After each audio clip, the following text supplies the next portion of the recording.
stand up, we gon' make some moves tonight. Yeah, stand up, got something to prove tonight. So stand up, we ain't gonna plan tonight. We gonna take action on our dreams and fight, alright.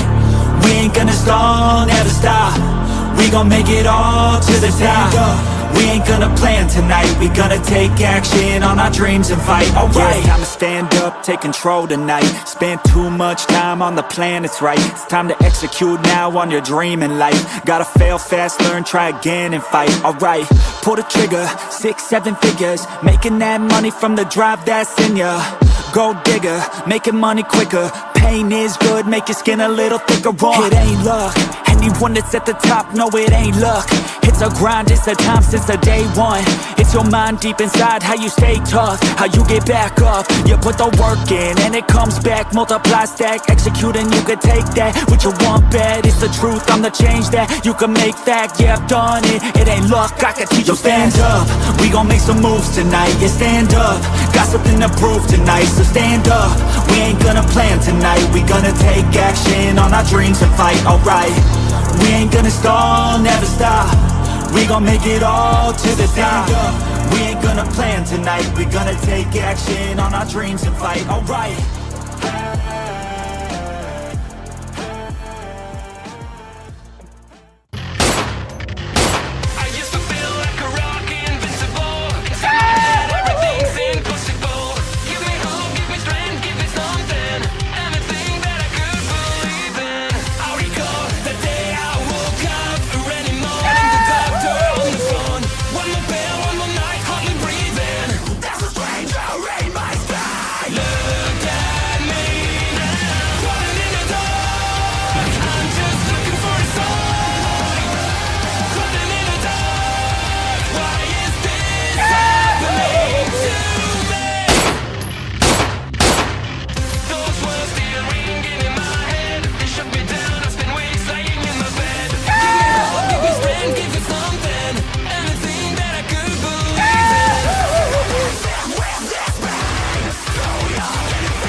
Take a minute to run for mayor. I'll tell you how I became the prince of a town called Bel Air.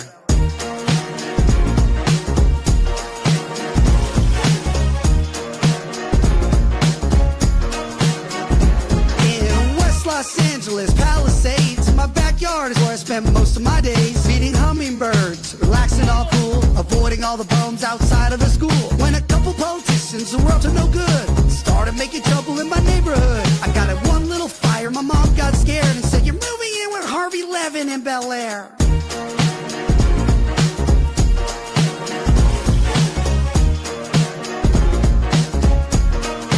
I pulled out from my lot about 7 or 8 and I yelled to the rubble, "Yo ho, smell you later." I moved to my kingdom, I was finally there to sit on my throne as a prince of Bel Air.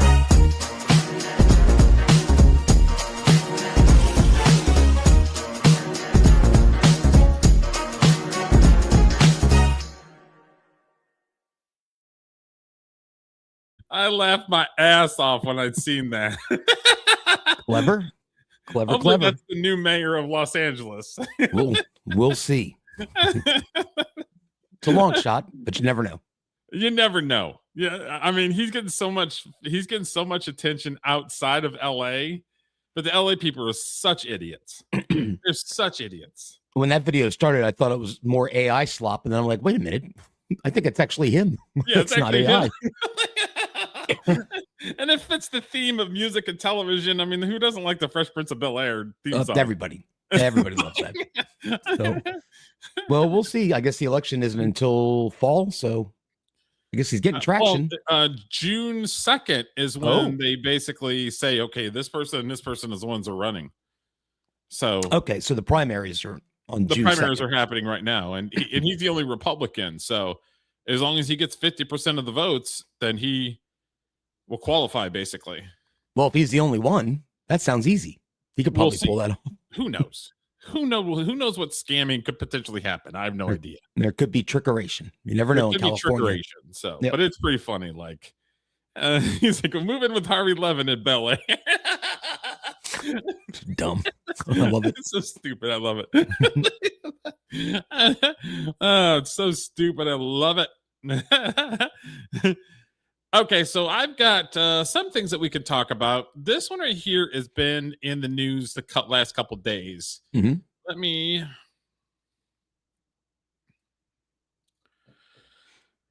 Okay. Okay, so this guy's handle name for social media is called Chud. And he literally okay, so there's certain types of streamers that push buttons.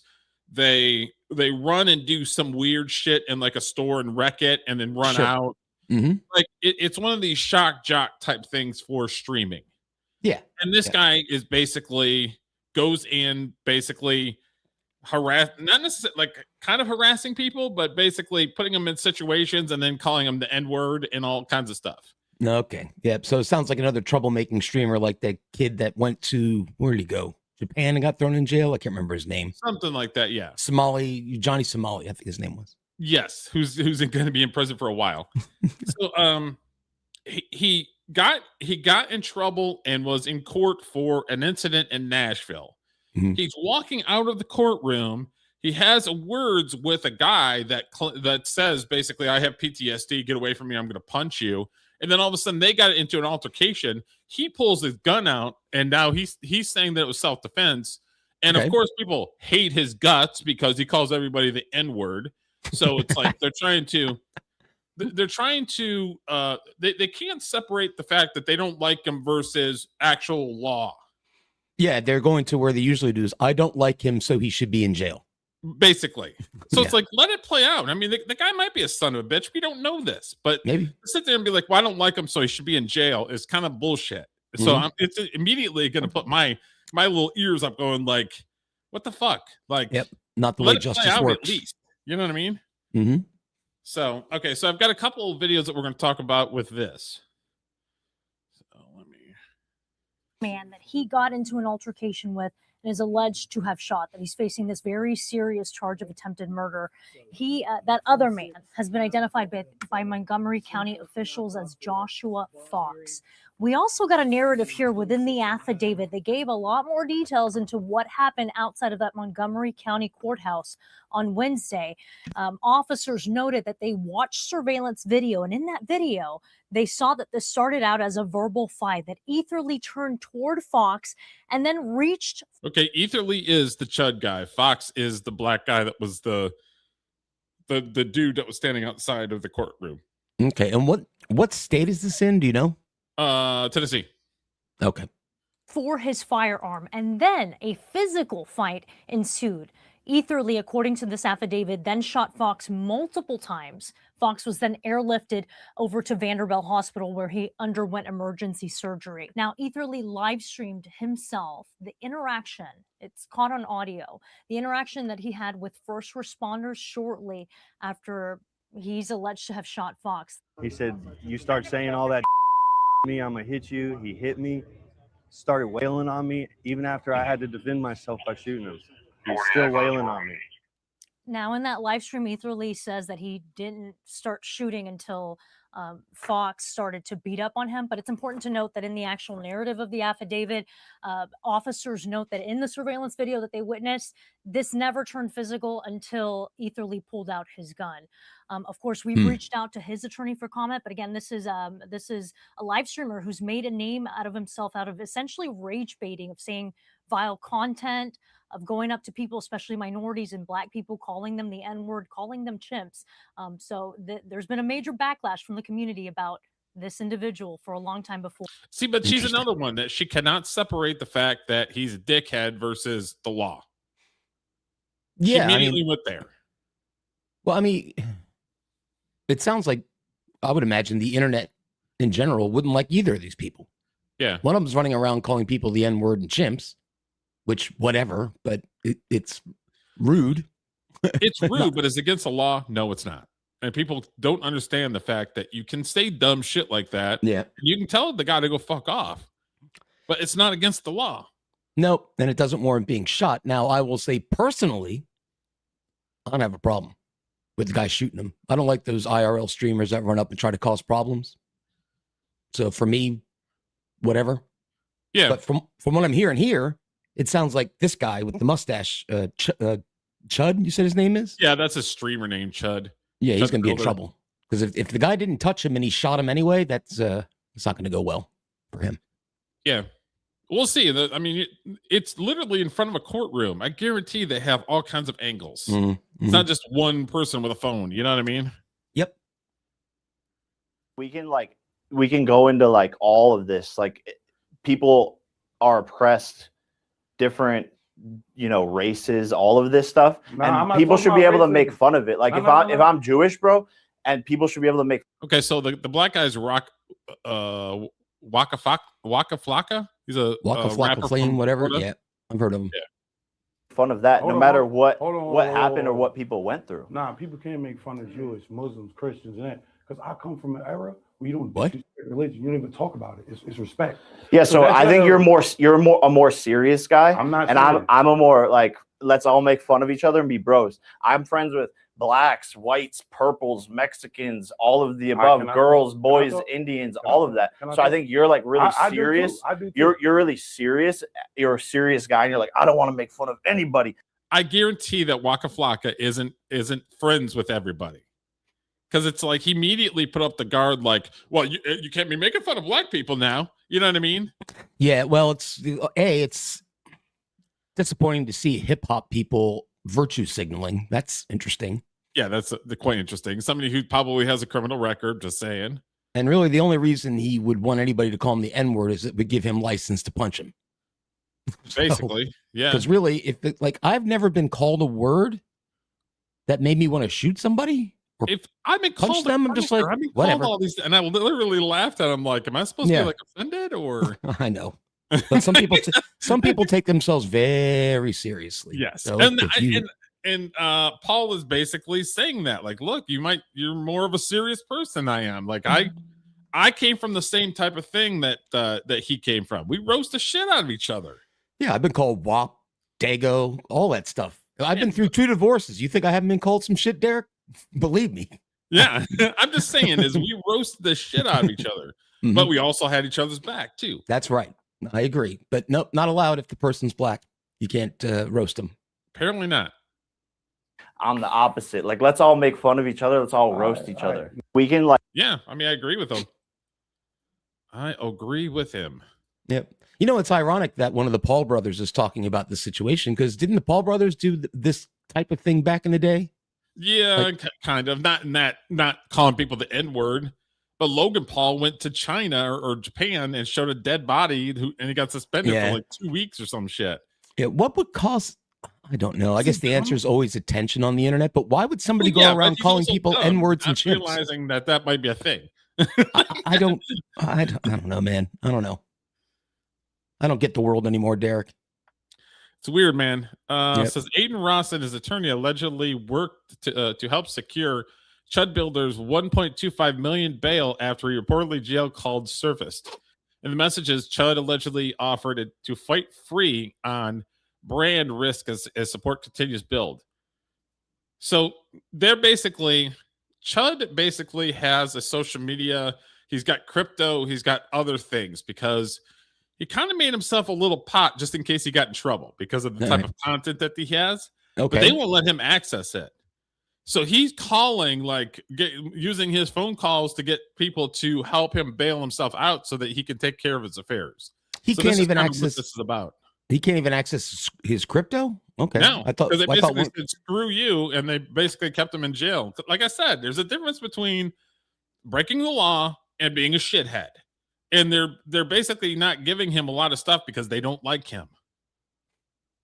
All right. I want to get some clarification, Derek, because I'm a little confused. Are both the parties streamers? The one that he fought with? No, the other one was just a veteran freaking weirdo. Okay, I got it. All right. Now was outside of a courtroom that was, I think he was there for his own court shit or something. All right. Okay, gotcha. Miss Dalton, Chud, if you can get me out, help with the bond. I cannot access my funds until I get out of here because no one has access to any of my gifts in Go or my crypto wallets, etc. I have to get out of here so that I can get verification processes to get into all of these funds.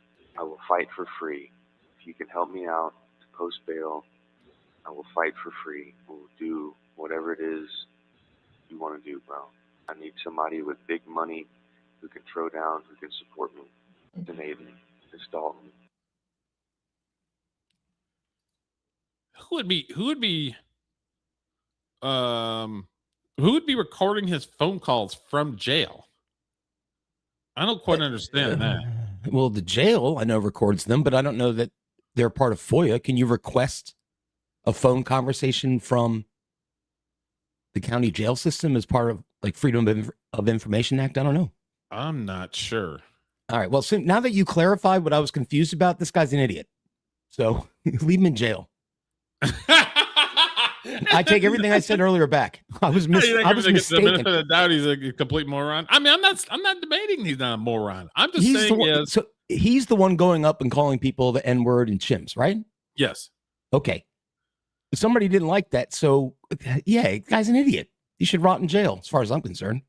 How did you change it up that quick? Because I was confused before. I thought it was, I'm sorry, Derek. Because I thought there were two streamers, one of them who calls people the N-word and chimps, and this guy here didn't like that and shot. Now I know it's the same person.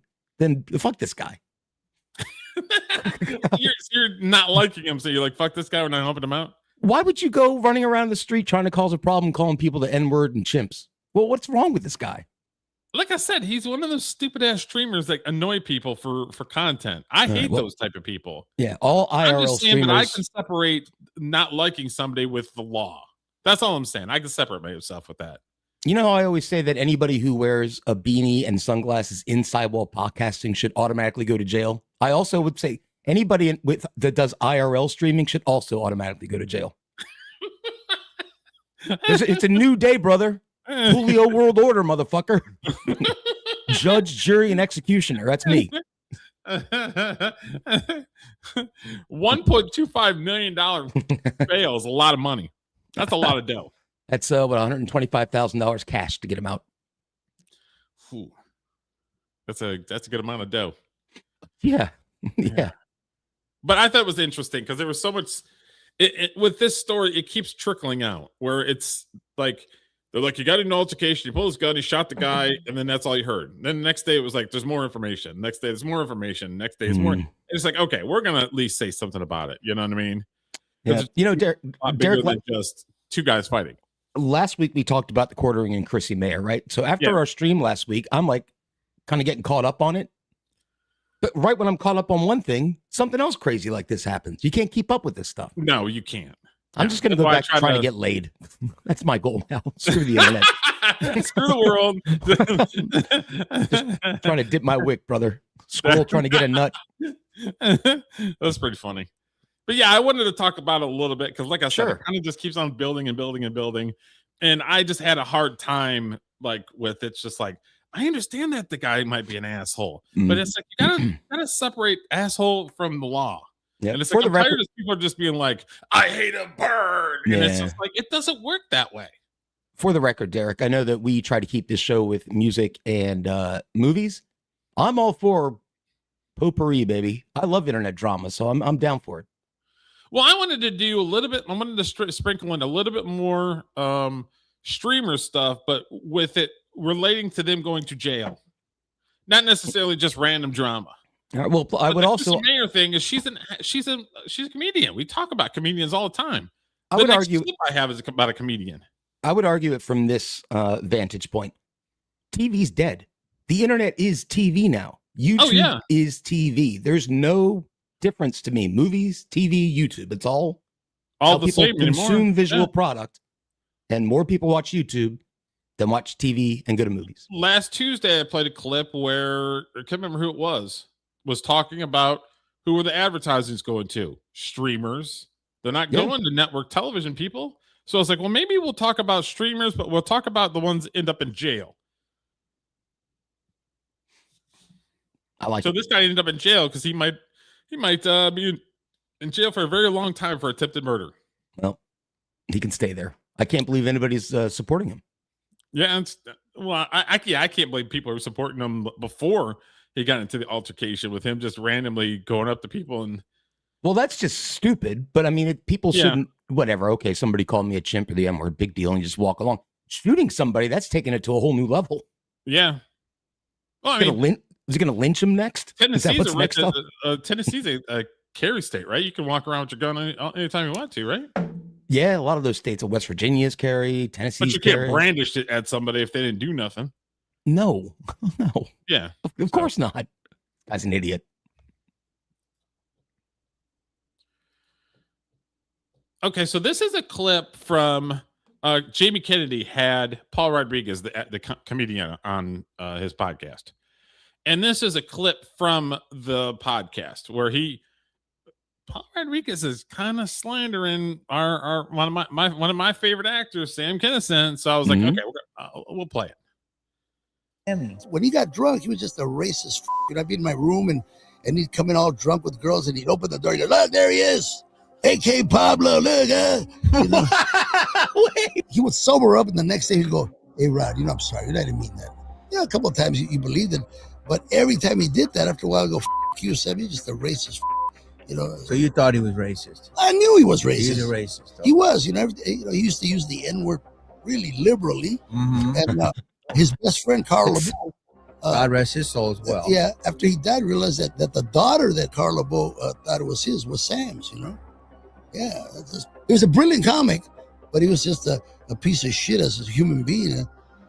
Wow, I've never heard any of that. That's the truth. And I've never heard say. No, we had a whole stream and we deep dived our buddy Sammy Kinison. We did. Mm-hmm. That was one of our first streams. Yep. And yeah, Sam Kinison was a bit much for some people. But he grew up in the South as a preacher, and who did he preach to mostly? Black people, because of the type of religion that his father was into. Because I think they're Pentecostals, right? Yeah, Pentecostals is mostly black people. Oh yeah, well that's all. So Sam Kinison was really comfortable talking to black people and talking relatively liberally because of his background. For somebody like a Paul Rodriguez, immediately racist. It's like he didn't understand where Sam Kinison came from. I don't recall. I watched a lot of Sam Kinison when I was younger. He was on TV, of course. Censored and stuff. But I saw his uncensored stuff. He was always on Howard Stern and all that. I don't remember him ever saying anything like that. So especially if you're gonna come at a dead person like this, have some receipts. Otherwise, you're speaking ill of the dead. And he's just like, oh, when I was 21, he was just Pablo. It's like, come on now. Come on, man. Plus, it's a different time. So it sounds like Paul Rodriguez is trying to get some boo-boo-hoos and some boo-boos and everything. You're okay in 2026. Maybe. And again, I'll reiterate. Who gives a shit if you said the N-word? I don't care either. He's arguably one of the greatest comics of all time. A lot of N-word content tonight, Derek. Do we need a new segment called like N-word of the week or something like that? Yeah, no shit. I just thought it was funny where he just went in on Sam Kinison.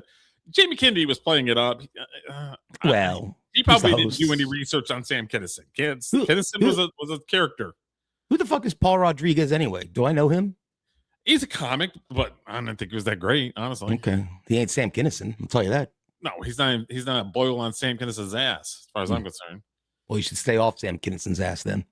I'm just saying, as most of his comedy was Hispanic related. If you're not Hispanic, then it's just like, okay, it was kind of funny. Yeah, you know what I mean? Like, I do know what you mean. There's a lot of ethnic, like a lot of women comics are like that. They're like, well, my vagina, and you're like, okay, I don't have a vagina. I don't get it. Yeah, have fun. It's not really that funny. I'm supporting you because I like comedy, but it's just like. Yeah. So it's like, the Paul Rodriguez is funny, but most of his jokes were Hispanic related jokes. So it's kind of like, okay, you kind of had a limited audience. You didn't go worldwide and in movies like Sam Kinison. But Sam Kinison he spoke to the people. Like he had one joke, and I'm going to tell it, but I'm not going to try to read it. It's one of my favorite jokes of all time where he said, a guy that had been divorced twice went down to hell, and Satan met him and said, you're going to burn for all eternity. You're going to regret. And the guy goes, I was divorced twice. And Satan goes, oh, well, go on in then. You're fine. Go ahead. You've been through some shit already. You got nothing to worry about. One of my favorite jokes the Sam Kinison did was when he talks about the save the children and how we don't have any food. And he's like, I got one tip, some advice for you. Move where the food is. Yep. So yeah, this one kind of got me hot a little bit because I love me some Sam Kinison. And it's coming from a guy that did ethnic jokes. Mm-hmm. I would okay, so Fluffy does ethnic jokes, but he also does mainstream making fun of people too. Mm-hmm. Think of Fluffy just making Hispanic jokes, and that's Paul Rodriguez. Yeah, I mean, yeah, I got you. All right. It tells me that I don't ever really want to. I wouldn't be interested in watching his stand-up special, I would say. And I'm sure if you caught him, it's like, yeah, that guy's funny. But it was mostly revolved about being Hispanic and Mexican and from South America. You know what I mean? Am I allowed to laugh at that? This guy's going to get offended because that's all his fucking jokes were about. Mm-hmm. Sam Kinison was like, he was like every man's man rock star. And that's why a lot of people loved him. Because he was a rock star. And he was like every man's man. It used to be, not to belabor the point, but I'm going to belabor the point. I remember that I was a 90s shock jock guy. I loved Howard Stern and loved Opie and Anthony. Big fan of them. Their whole show was just fucking roasting each other. Yeah. If the comedian was black, it didn't matter. Just because they were pals. Yeah. And they were adults that could take a joke. They're comedians. It's supposed to be funny. And they understood that you keep it in the room. Outside the room, don't give a fuck. But we keep it in the room and it's funny and it's entertaining. We're going to do it. People get so fucking butthurt and take things so personal. And it's just like, no, you gotta be able to separate fucking business from pleasure. If you can't separate that shit, then fucking do something else. Go to McDonald's and cook some fucking French fries, because it's just like you can't separate the business from personal. You know what I mean? Mm-hmm. That's what a lot of young people have a problem with. It's just like, I'm offended. It's like, because you can't separate that this shit is funny. We're gonna make money right here, but no, you got to put your more personal feelings into the bullshit. Like, I'm offended because it's like, shut up. Yeah, everybody's turning into white women, even men. Yeah, basically. Well, because they're raised by white women. Because where are the fathers exactly? I agree with you 100%. Where are they? Okay, so let me set this up for. Grab, do a little something here. Do a little something over there. You ready to go? Dum dum dum dum dum de doo de dum dum dum dum dum dum de doo de dum dum dum dum dum dum de doo de dum. Wow wow wow wow. So, have you been to a baseball game? Oh yeah, all the time. At a baseball game, what is sort of the cardinal rule? Well, you got to keep your eye on where the ball is being hit. That's what I tell my kids, because if that foul ball comes back your way, you better be ready to duck. So pay attention. Is that correct? Was that the correct answer? There's no volume. Ooh, shit. You want to hear the volume? You don't need volume for that. Oh, man, youch. Let me rewind it a little bit. This lady doesn't give a shit about the cardinal rule or keeping your eye on the ball. Boom. Show it again. Yeah, boom. Oh, man, she got domed. Jesus. She had to go to the hospital and suffered a concussion because of her dumb ass. They should play that on every screen in every major league stadium before the game. Don't be like this dumb person and get beamed by a ball. So yeah, that's our dumb of the week for going to a baseball game, not keeping your eye on the ball, and you're too busy with your girlfriends playing on social media when you should actually keep your eyes on the damn ball. So she is our dumb of the week. Dum dum dum dum dum de doo de dum dum dum dum dum dum de doo de dum dum dum dum dum dum de doo de dum. Wow, wow, wow, wow. Yeah, it's craziness that some of these people just don't live on the same planet that we live on, apparently. You know what I mean? It's like you go to a baseball game, you keep your eye on the ball. You go to a hockey game, you keep your eye on the fucking puck. Well, yes, at least in hockey, they've put out nets behind the goal, so you really don't have to worry if you're behind the goal. But this goes back to what you were saying earlier, no fathers. Yeah. That's what I told my kids when I was there with my family. Watch the ball. Their mother wouldn't have known any different. She wouldn't have told them that. But I know. Because I've been beamed by a foul ball playing in the Sandlot. You gotta watch I never that got shit. beamed, but yeah, I remember Little League standing in there in their thing and back up, and my dad be like, "Don't back up." And you're standing in there, you back up, don't back up, and then all of a sudden you get a ball going behind you because it's like I told you not to back up. Yeah, I didn't get beamed, so I didn't take that back. But I just remember being on first base and I'm jaw jacking with the guy playing first base, not ribbing him, but just as a player, it's chatting with him because you can't be afraid of the ball. If you're afraid of the ball, go fucking roast some, go make some fucking hamburgers or hot dogs because you suck. It did hurt though. I will say. Ouch. Whatever. Oh, look, it's Big J Okerson. I like him. He's funny. I've seen him live. Oh, have you really? And he's got a podcast where they roast the shit out of fucking Corey Feldman. Oh, really? And of course, Theo Hoogley wants to go and tell everybody how racist they are, and he added a couple names to his rant. D.R. Hughley did because of Kill Tony made a joke about George Floyd the other day, and now some of the black people are trying to rile everybody up and say how butthurt they are. And then all of a sudden, Big J's name is put in like as a Nazi, so he's responding to it. So I'm like, oh yeah, we're gonna play this.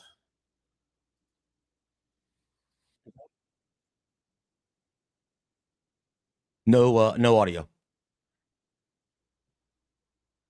He's lost a lot of weight, Big J Okerson. He was a lot bigger when I saw him. I saw him with Luis Gomez, Dave Smith, the Gas Digital guys. Derek, you know who they are? I know some of them. I don't really watch them too much. Yeah, I saw them. They were all very funny, but he was the funniest comic that I saw that night. He was great. Oh, I heard about this. And there you go. What is this? Tell us what this is. This is something I was told. D.L. Hughley was talking about the roasts. You want me to play it? Lewis told me, if you could, yeah. I know we got to go pretty soon. I could never imagine working on the same panel with a dude who I believe to be a Nazi, and I do. When a white dude says he wants freedom of speech and all that kind of stuff, it's really just to say.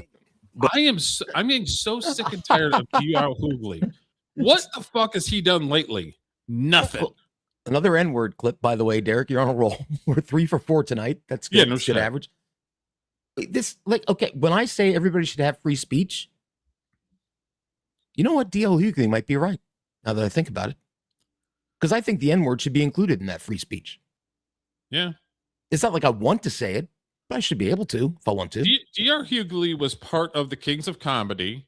Mm-hmm. He was in some different random black comedies and dramas. Mm-hmm. But what has he done in the last 10 years? Nothing. No, I remember watching his stand-up and thinking that he was pretty funny, but that was a while ago. Yeah, the Kings of Comedy is one of the greatest comedy shows of all time. Yeah, what's that? Bernie Mac? Cedric the Entertainer, Bernie Mac, Hughley. I mean, it was great. But it's just like this guy is just on the internet constantly calling people Nazis and racists and all kinds of shit. It's like, dude, D.R. Hughley, number one, you haven't done shit and forever. Shut the fuck up. I'm trying to figure out how to say this without. You can think about it. But I knew when I saw the lineup for that roast, I knew it would be. I mean, just stop.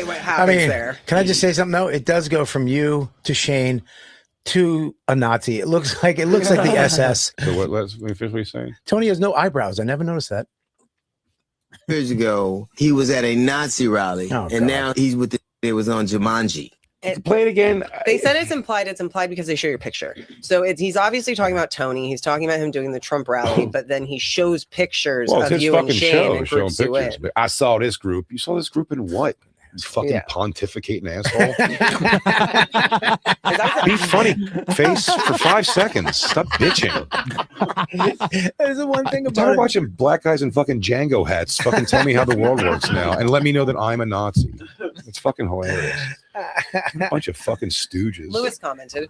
What did Lewis say? Lewis will get into it, but What? it's the same. Lewis, they're not the word Nazi means something exactly. It's like, and it's probably not Jewish people yet again. Fucking dumb DL Hewley.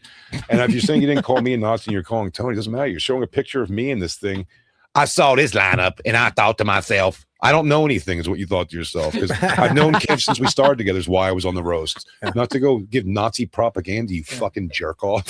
Yeah, get another hat and a cigar and shut the fuck up. If you want to tune in, I know we're leaving here soon. I'm going to go to Legion of Skanks. I'll tell you for sure. I'm not a Nazi. That is a fact. No. But he is a bitch of a guy, fucking D.L. Hewley. That's a fact. It's doing something like that is so fucking funky. It's bullshit. And even kind of go like, that's shitty of you to apologize. Because the thing is, I said 2 days ago, I've never thought D.L. Hewley was funny, but that means nothing. That's subjective. I don't get it. It's not my thing. Yeah. You don't like learning? I respect him as a, You I don't like being learning? talked to about. Yeah. I don't know if I find the teachings of Farrakhan that funny. You roast the fuck out of him. I love it. Big J's on fire. But you know, yeah. If, I don't want to listen to any comic who has their head shot where they're doing this. Just putting their hand, putting their finger on their chin temple, and tempo to go. It's like time to get to it. Well, this show also, the still on the show looks like it's a political show. It doesn't look like it's a. Oh, the world's going behind him. So you got to let you know what he feels about the earth. Yeah. He's only been famous for fucking 65 Jay years. always has said to me, I hate comics that go political. Yeah. That's why you dump Dave off of the Skanks. Yeah. I had to boot my own best friend. I'm sick of these fucking politics. But again, he's lumping me in with this fucking thing, and it's like without knowing anything. And this thing is going to be like, well, I don't know who you are. It's like, well, maybe don't put up a video implying that I'm a fucking Nazi. It's like, dude, shut the fuck up. Oh, people do that shit all the time. It's not just this, where they try to big time you, but all of a sudden your picture is like in the group. Yeah, and then anybody ever sees is a thumbnail that says Nazi with your picture in it. Yeah, without but it's checking like, on the context. He's not big enough for me to pay attention to. It's like you're double standard dickhead who doesn't know what the fuck he's talking about. I figured out how to group a bunch of people in there and be like, oh, yeah. So here's my comment, real quick. Big J actually said about half of what I was going to say. So yeah, big shout out to Big J, very funny guy. When did black people? What they used to be cool, like too cool for school. Like I don't care, whatever. You know what I mean? They were more chill and laid back, if I remember from my day. Now they're all calling people Nazis. That's I don't know, man. Well, D.L. Hughley is just a bitch. Maybe it's just D.L. Hughley. You're right. You're right. Like I said, what have you done for me lately? Nothing. Yeah, but Big then J's you killing cry and whine and bitch and moan about how white people this and white people that, and he's absolutely correct. I don't want to go to a comedy show and get the teachings of Louis Farrakhan, because it's obvious that D.L. Hughley is a listener of Farrakhan or or some of the teachings of black leaders that are a little bit more aggressive. So it's obvious, and it's just like, bro, like shut the fuck up. Nobody wants to hear that. Here's a little download fact. Farrakhan's my favorite black leader. Sometimes he says shit. I'm like, he's got a point. I agree. He's not wrong about that. He's your favorite. He's your favorite black leader. I swear to God, and I'm not even being ironic here. I've watched a lot of his speeches, and sometimes I'm like, he's kind of got a point there. Like if I was black, I'd be down with the cause. Okay, so if we're gonna go there, Malcolm X basically said that the number one group that is basically going to cause problems for everybody, including black people, are white liberals. He's right about that. I've listened to some of his speeches too. Listening to fucking white liberals, so he's not listening to the fucking teachings of Malcolm X. No, well, Martin Luther King was too soft. I agree with Malcolm X and Farrakhan. If you want to do something, fucking do it. Don't talk about it. I'm just saying, is it can be thrown back at you if you want to sit there and call people Nazis, and then you literally are listening to some fucking crying white liberal lady crying in her fucking oatmeal, and D.R. Hughley's just like, oh, I'm gonna help you, I'll sweep up for you.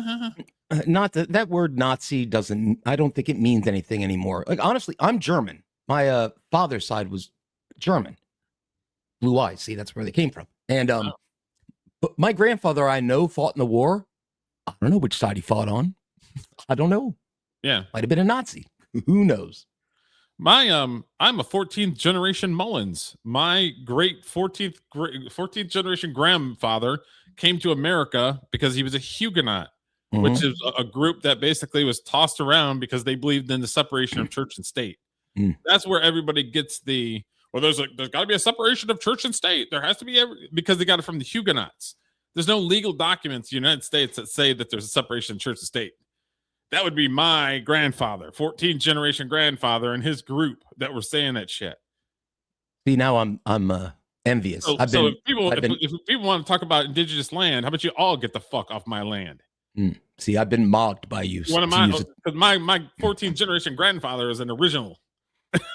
And here I am with Grandpa Nazi and a bunch of wops and dagos on the other side. Damn it, Derek, you've done it again. You've done me again. If we want to sit there and make a big deal about land and indigenous people, everybody get the fuck off my land. All of you.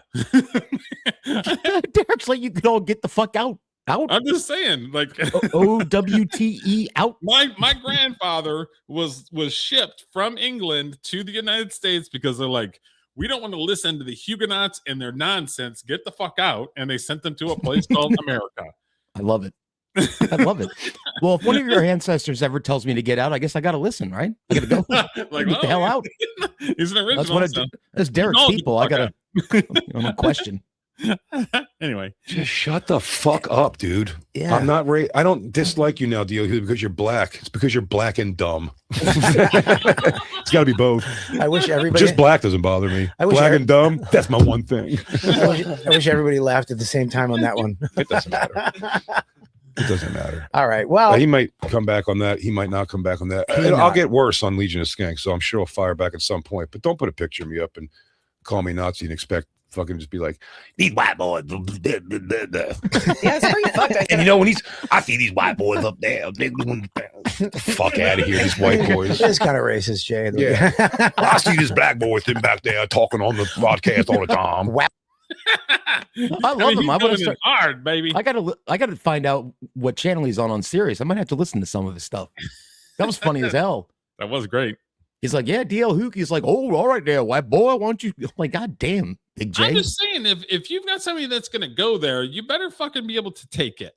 And D.R. Hughley is gonna do nothing but cry and whine and moan about the white people because he can't take it, but he acts like he can give it out. You know what I mean? Yeah. Well, he's a bitch. What do you think of that? Yeah. There, I said it. He is. I got Huguenots behind me, motherfucker. Come at me. Or no, wait, your people. See, whatever. Exactly. You can be part of our people. Really? Yeah. Awesome. Okay, so you know who's not a bitch is Warwick Davis. Warwick Davis, not a bitch. He's not a bitch, and he's driving around fucking Hollywood like a fucking G in his in his one wheel.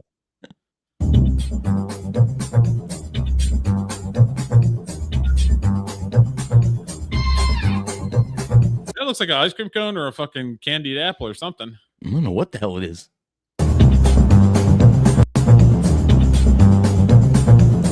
I'm just saying, he's got more balls than I got. I wouldn't fucking step foot on that because I would fall on my ass and probably break my ass. I agree. I wouldn't want to be. Davis gets to get some bro points from me.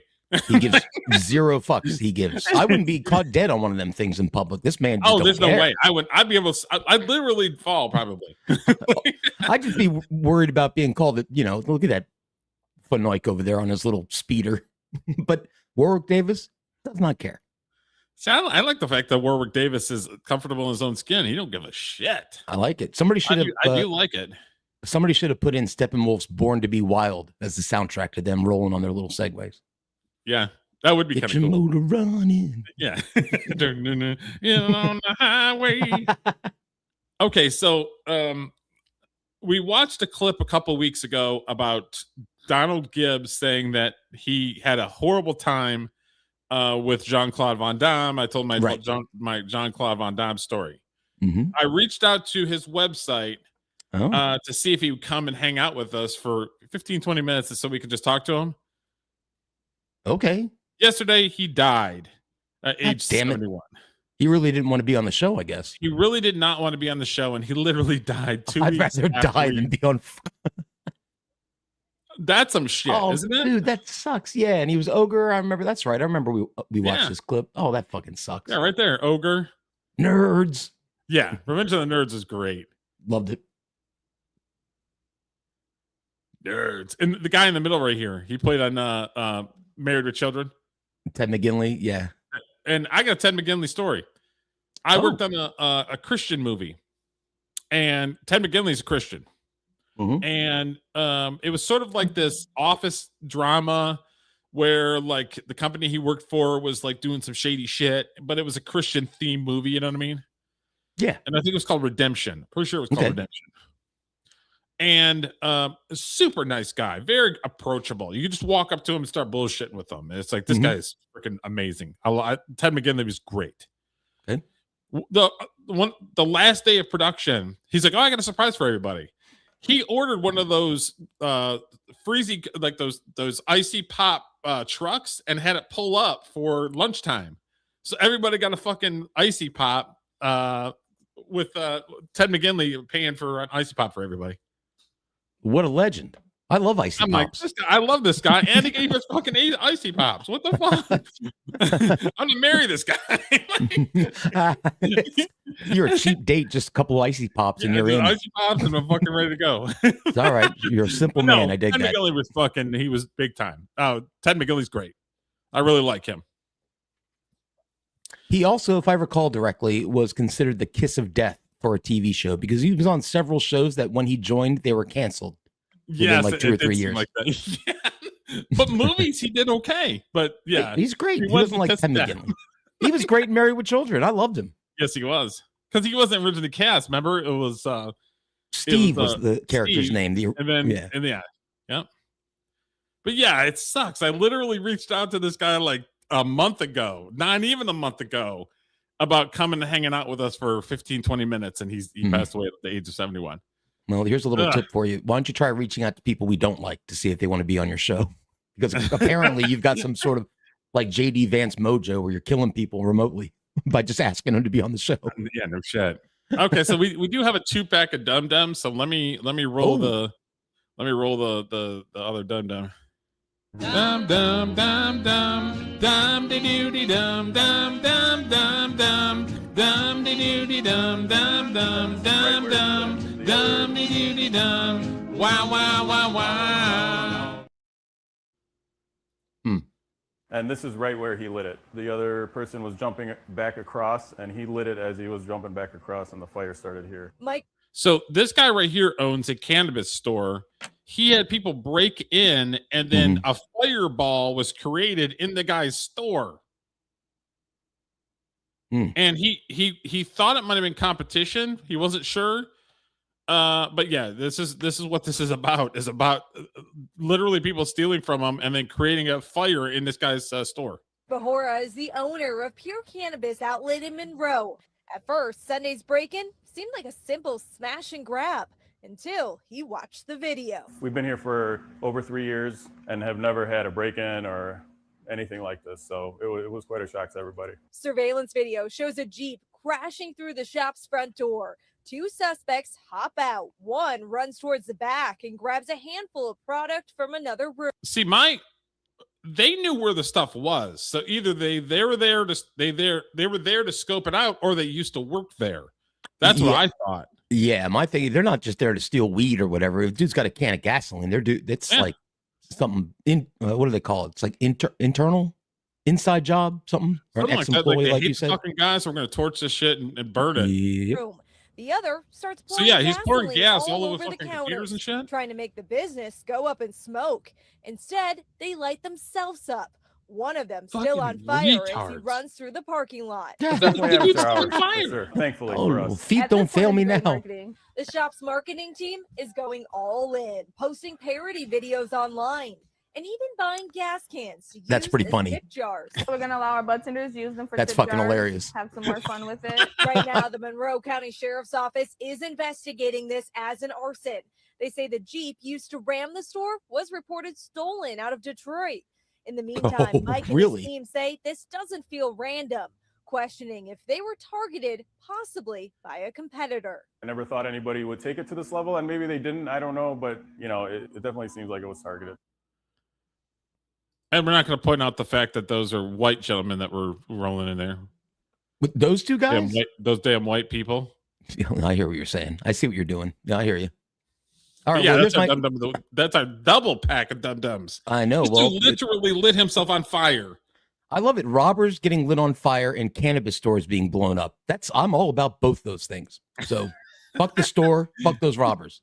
All right. Thank you. Dum dum dum dum dum de doody dum dum dum dum dum dum de doody dum dum dum dum dum dum de doody dum. Wow wow wow wow. Okay, we had talked about this gentleman a few weeks ago about him being harassed in New York City, where they're just like, Han, we love you. Harold said, we love you. And I'm just like, well, you kind of have to play the part when you're in a New York City where everybody's going to recognize you. Yes, I feel that was one of the occasions that you and I were on different sides of the argument. Yeah, so he's giving a commencement speech as Arizona University graduates to protect the environment and change the world in 2026. We need cultural change. We need to extend social justice. We need to respect and elevate the indigenous people that are being marginalized and in many cases killed in cold blood. The world you're stepping into, the world my generation left you, is a real mess. We have an essential mandate to protect 30% of the world's land and sea by 2030. To prevent the mass extinction. I'm just going to tell you right now, if I'm in a commencement speech and somebody's going to sit there and fucking preach to me and Han Solo are going to have hands. Han Solo, his bitch ass couldn't even escape Boba Fett. He's telling me how to run the world now. Fuck him. Yes, it's like I it would be amazing to have him do a commencement speech, but I don't want to be fucking preached to. I agree with you. Quick note, my son's commencement speech was done by Robert Woodward or Bernstein. I forget which one of the guys that broke Watergate. Oh, yeah. Woodward and Bernstein. Remember those names? Mm-hmm. Well, whichever one it was like a super anti-Trump speech for like a half an hour. People were leaving. I walked out. No, yeah, I walked out and this other old guy walked out with me. I'm like, fuck that guy. It's like, for real. We're here to celebrate our son's graduation, not to be propagandized. Chastised, yeah. Yeah, my son was pissed. He's like, what a fucking lame speaker that was. Oh, I'd be pissed too. It's like, we're graduating school. It's a celebratory thing.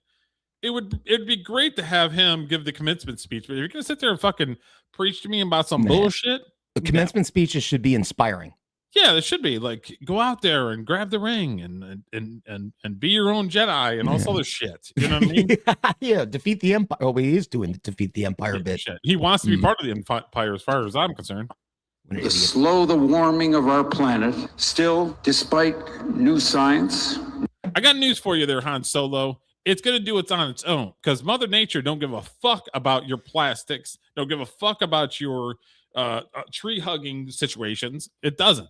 Yep. The planet's going to be fine. Yeah. Don't worry about the planet. Is a living organism. It should be treated like so. But to sit there and say that we need billions and billions of dollars for something that's going to happen naturally, it's bullshit. It's all a fucking grift. New policies, we are still losing nature to profiteering, corruption, conflict. There are more trees that are on the planet than there was when trees were our main source of building. Get the fuck out of here, Han Solo. Get the fuck out. Like it's almost like he just like, okay, here's the Democratic script that we're just going to do at the commencement speech. Okay, cool. And Arizona State, isn't Arizona State's a pretty big Christian school, isn't it? Arizona I think State? so. Pretty good football team too. Yeah. So it's like he's kind of preaching to the choir, I would think. Are they putting something in the water supply to turn people into white women? Because this is what he sounds like, a white woman. He's got a white woman haircut. I know that. I love white women. So find a place for yourself. Whatever talent or ambition you have, find some way to put it to work. Build something.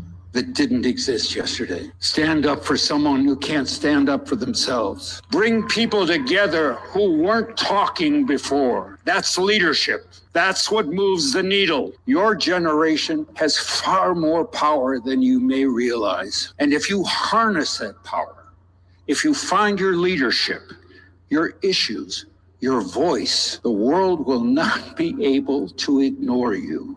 You will have to be accommodated. This is your time. Own it. Enjoy every second of it. Because what could be worse than getting to the end of your life and realizing that you haven't fully lived it? Congratulations. Go change the world. Okay, I have one. As far as I'm concerned. I have one comment about this. I know it's real. Yeah. But there was a part in the back of my brain that told me that looked like AI. It may be. I can't tell if it is. I can't tell that it is.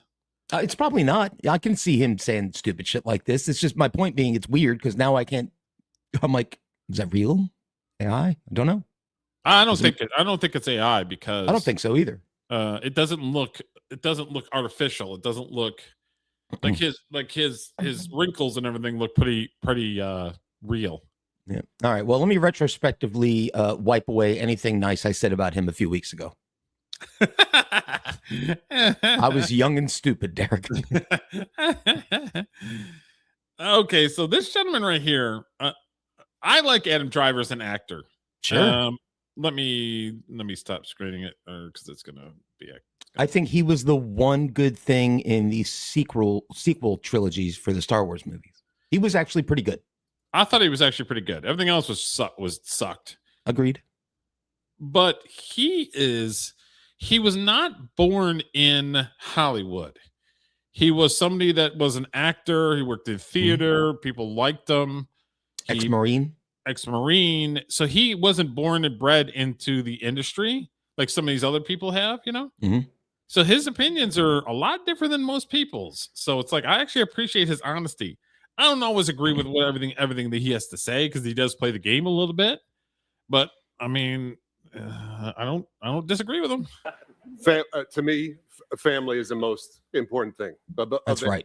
It's love of family. So, and my kids and my wife and my immediate family. So everything else is secondary. That's the priority. You know, love it. If I try to think of if every decision is based on what I can do for them, I'll fail less. So that's it. That's apart from that, I got nothing. To me, that's the man fucking nailed it. Exactly. He's right. Race. That's exactly right. If you have a family, everybody else is secondary in your world. Obviously, the guy next to him doesn't have a family, probably, or is gay. Because the look on his face is kind of like, well, I never thought about that. You know He does have a wedding ring, but that doesn't mean anything anymore. Yeah. But good for I Adam saw Driver. this clip and I'm like, oh, good job, Adam Driver. Yeah, I always like to see actors and celebrities go out and preach their faith. And I like to see actors like that come out and preach the importance of family. Yes, I do like the people that say something about their faith, but I like authentic people, and that's an authentic statement. Yeah, I love that over everything. Just give me some realism. Just let me know that you're not part of the machine, that you actually have a fucking pulse, and that you're an actual human being that enjoys the art of acting. And that's why I like that clip, because it didn't seem like his bullshit to me. It's funny that a lot of actors who are from outside the machine or have spent time in the military or in the real world don't fall for a lot of this bullshit. Yeah. Well, so I like honesty over everything. Yes, I like to hear somebody's a Christian, but honesty will win me over 99% of the time. Well, you must have been going nuts with Chrissy Mayer, Melanie Mack, and Quartering all wearing crosses and professing their faith while being... Oh, because they're fake. It's fake. I agree with you. I agree. That's the stuff that irritates the hell out of me, man. Yep. All right, let me pull this up. It's taking a minute for it to...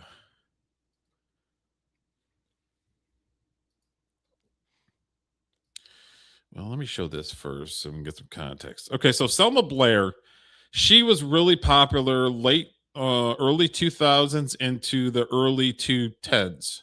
Mhm. 2010s. Okay. Heard the name. She was in a bunch of the teen movies. She was in Cruel Intentions. You ever see Cruel Intentions? I have not. She was in The Sweetest Thing. She was in the Hellboy movies. She was in a bunch of different things. You've probably seen the Hellboy movies, right? Derek? No. You know what that answer is. No. Okay. Welcome to Frames and Rhythm, everybody. We're experts on movies. I ain't seen it. Okay, Don't know. so she is still a working actor. She's taken time off because she's got medical issues.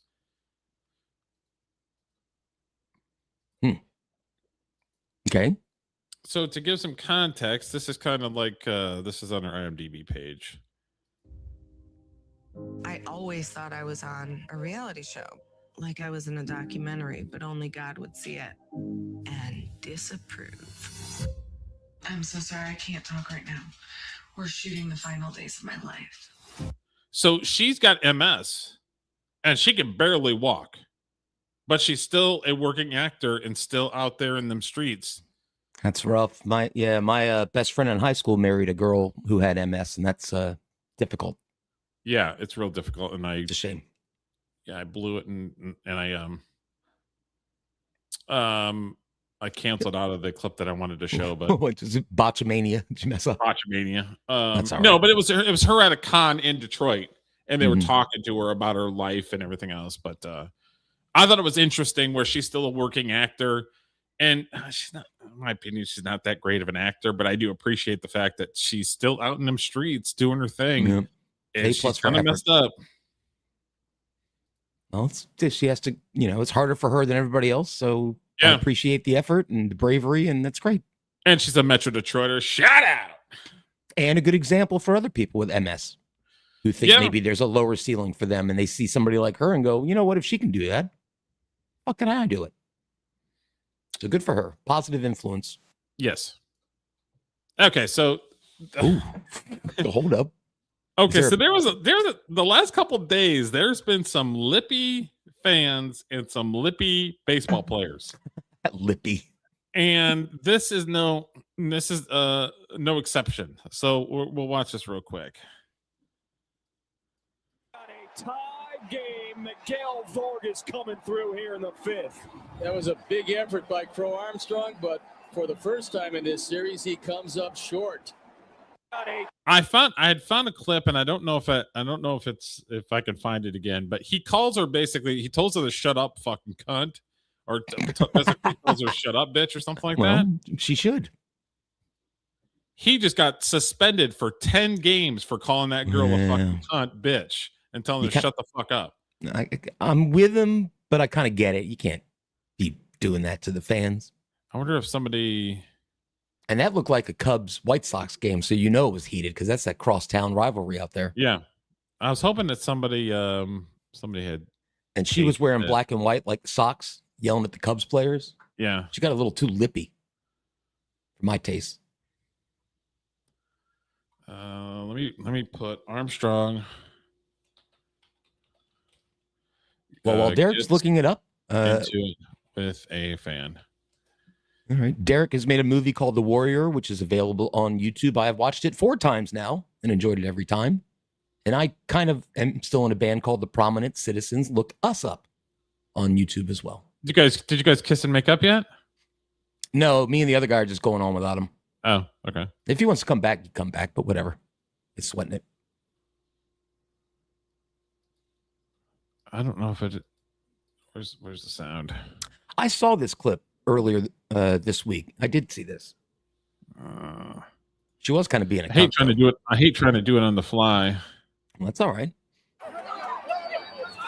Oh, right here it is. All right.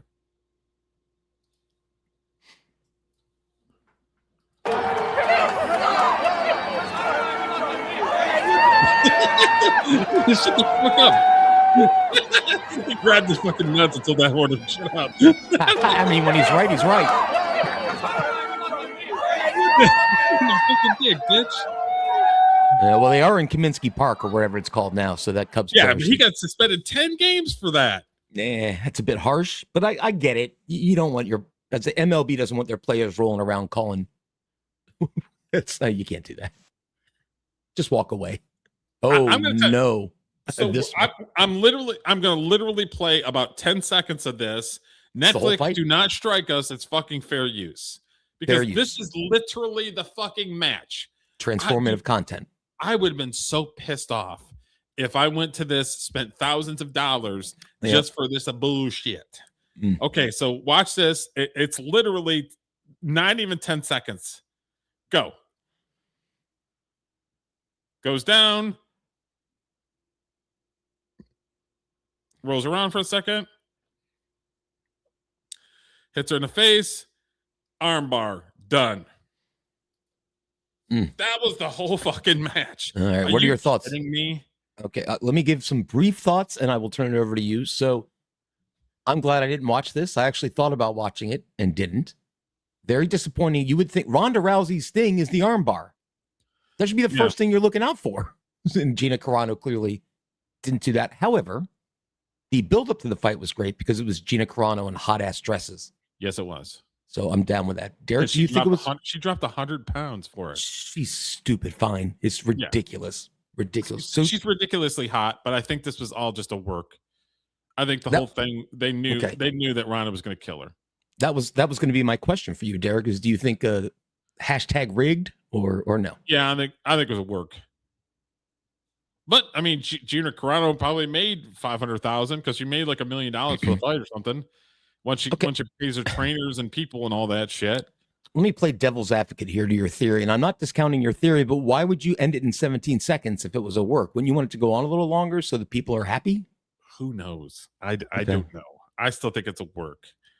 For her to literally just go down that quick, and that's the entire match. I remember being a little kid getting a pay-per-view for Mike Tyson, and the fucking shit was like 30 seconds. I'd be so fucking pissed. That was spent $40 on some bullshit that was a minute long. We did we had a hotel party, or I think it was a hotel party, and we ordered the pay-per-views. Michael Spinks and Mike Tyson, I believe. Yeah, it was over in 30 seconds. Yeah, it was done in like 30 seconds. I've been so pissed. And they just played the fight over and over again for the rest of the time slot. They're like, well, let's watch it again like 10 times. I'm like, God damn it. I think it was a fix because if like she didn't protect the armbar, she immediately got in her armbar and then she tapped. I mean, there was no trying to work out of it. It was pretty much armbar and then it was over. So I think it was sort of like Gina Carano came in there and it's like, well, I'm not going to be able to do anything against the armbar. And if she does, she gets it on me, it's over. Look at Ronda Rousey's right arm. Girl's jacked. Yeah. She's got some muscles on her. I always like both of them, actually. If it's hashtag rigged, I'm going to say hashtag rigged. Well, I'm hashtag Gina looks good. I'm hashtag, yeah, she's really, yeah. She looks really good. But she got her ass beat in 10 seconds. Well, I guess that'll be the end of her. But I wonder how much money she made. She must have like millions. $1 million or something. Good for her. Well, purse, but like I said, I mean, probably half of it's gone to taxes and her people to get her to drop 100 pounds. But yeah, I was just loving the fact that she was getting out of the car and she was looking all hot looking. Yeah. Hell yeah. All the feet weirdos are gonna like this too. Hashtag I'm not a feet person. I think those feet are the ugliest fucking thing ever. Derek, 100%. I've been asked for foot rubs and have always denied it. I'm like, nope, don't like feet. I think not touching feet are just the most disgusting thing ever. I agree. Okay, so a few weeks ago, this gentleman was okay. So he's going from Philadelphia to LA. Okay. He's got a car that follows him. That's a follow car. And he's got a cart that he pushes, and I think it might be automated too, but he has a sign in there that says Philadelphia to California. A couple weeks ago, he got nailed from behind, was in the hospital for like 3 or 4 days. Oh no. And he came back after like 5 days and continued his voyage. And he's like, hashtag God, hashtag everything. Like, it's like, this dude's a tough son of a bitch. Yeah, hashtag send me money and super tips. But man's on a mission. I mean, the dude is jacked and literally almost died. And 5 days later was fucking pushing his cart again. So you said hit from, did some just car run into him or something? So you got him right there. The follow car was behind him, maybe 10 feet, 5 feet. Okay. 5 feet. The car that hit that car, and then that car went into him. Oh, yeah. All right. So poor he guy, was that in the sucks. hospital, and then he came out 5 days later and fucking pushing his cart again. Hey, can't stop, won't stop. I appreciate it. So now, see, somebody must have seen the video with him getting hit with the car. So the cops were called saying that this guy is in the street, and they're worried that he's going to get hit by a car again. So this is him interacting with the police. How you doing? So they would find the treasure, and on this one How you treasure doing? hunt, this merchant finds a pearl. A pearl. Oh yeah, yeah. comes My name is Isaiah Thomas. I'm doing a walk from Philadelphia to California. I'm on day 53. I'm about almost 1,000 miles in. Yeah. I got hit by a car in Richmond, Indiana, but by the grace of God, I'm still going. So, What did it do to you? nothing. No kidding. No kidding. Damn. God is good. You know what I'm saying? Yeah. So I'm walking from Philly to California. I'm building a faith-based trade school in Philadelphia. Okay. A lot of kids out there, they can't go to college. They come up from messed up environments. Everywhere nowadays. Yep. So, just showing the world that everything is possible. God's still real. You get what I'm saying? He could bring it. He the same God as before as he is now. So, yeah, it's been a blessing. But yeah, I'm good. I got about 5 miles left for the day. Where are you stopping at? One of the RV parks. Okay. Yeah, I got an RV that I sleep in every night. Gotcha. So Yeah. somebody trails with you? They don't really trail me. They just meet me at the next location every day. I got you. Yeah. How many miles a day you doing? Anywhere from the most I ever did was 41, but mostly like 30, 35, 25. Okay, Julio, could you do 41 miles in one day? Nope.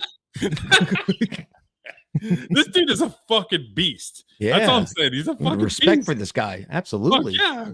Today I I'm mean, doing 20. I don't have time to walk from Philadelphia. I got stuff to do, but I'm glad he's got free time.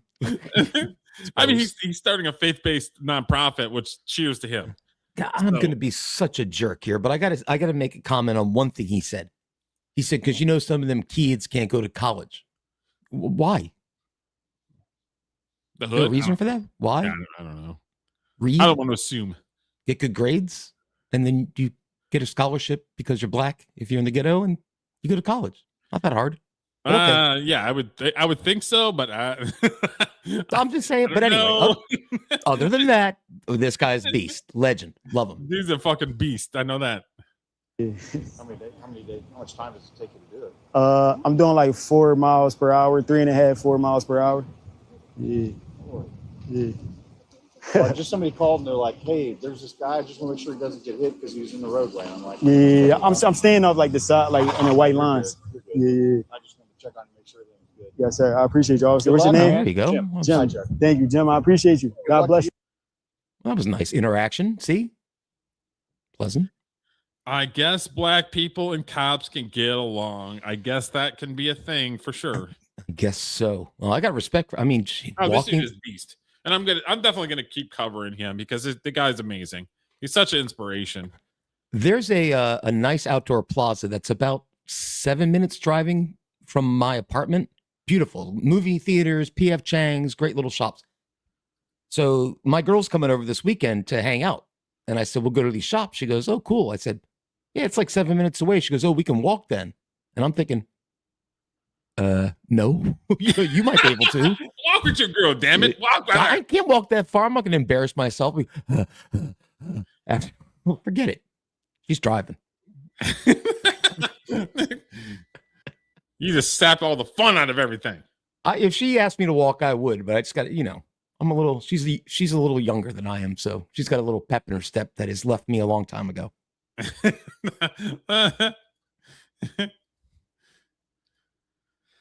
So there was an announcement by Pizza Hut that they're bringing back the old school Pizza Huts. Give me that buffet, bro.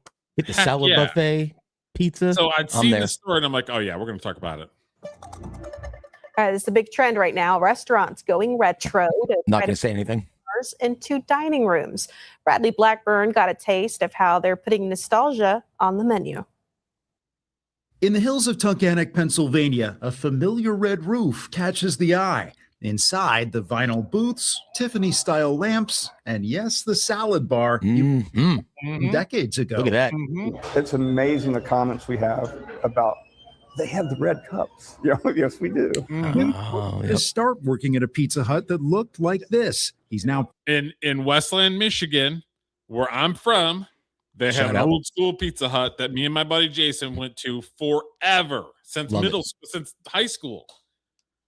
You sit down and you have the whole thing, and you get the pizza buffet. Yeah. Yep. I can't lie. I love the salad bar. I go to Ruby Tuesdays. I used to go just to hit the salad bar for lunch. Yeah. Love that stuff. The Ruby Tuesdays isn't around anymore, right? No, but you used to get the black olives, the croutons, all that mess. They had macaroni salad. It's good stuff. president of Dayland Corporation, which owns this franchise and more than 80 others around the country. They've redecorated many restaurants to rewind the clock. It looks exactly like the one that I remember from when I was a kid. Yeah, that's what we were after. Some Pizza Hut classics are now top performing locations. Customers show up for a piece of their childhood. It just brings back memories. To share with their own kids. When you finally find something that tastes how you genuinely remember it tasting, see, like you can't let it go. People come 2 and 3 hours later. I'm not making that up. More restaurants are serving up nostalgia. Franchises like Burger King and KFC return to old school logos and packaging in recent years. At Pizza Hut, they even brought back Pac-Man. But for Sparks, yeah, I remember that going in, and it was the flat screen Pac-Man. You sit there. Oh yeah, table games. Fuck yeah. Mm-hmm. They had Galaga, Pac-Man. This is much more than a game. It's a mission to rebuild places where families can connect. If we could get them in here as a family, they do tend to put their phones down and actually have conversations and speak with each other. I'm not going to tell you I know how to fix the world, but I do think that family is a good place to start. He hopes to renovate more of his restaurants as long as he can find enough of those lamps. They're hard to get? Yeah, they're almost impossible to get. A familiar taste. Well, cheers. Cheers, bro. Bringing people together. Just like I remember it. Damn, Derek. Again, Bradley Blackburn, CBS News, Tunkhannock, Pennsylvania. Yeah, bring him back. You know what I've had to eat today, Derek? I've had about a half serving of macaroni salad, and that's it. And now I'm just jonesing. I need me a personal pan pizza with the pepperoni and the sausage, and then wheel me over to the salad bar. I was just jacked that they're bringing back the old school freaking restaurants. I love it. Yep, love it. Those breadsticks look delicious. I got to take 60 seconds. I'll be right back.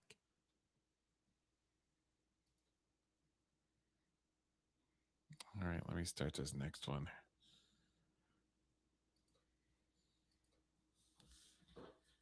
Okay, so this one is okay. So Marlon and Sean Wayans react to Kevin Hart's roast and Tony Hinchcliffe's George Floyd joke. We talked earlier about the jokes and D.R. Hughley having a problem and calling everybody racist and Nazis. The most ridiculous stuff I've ever heard in my life. So this is a different perspective that I actually kind of appreciate. At least I appreciate their honesty.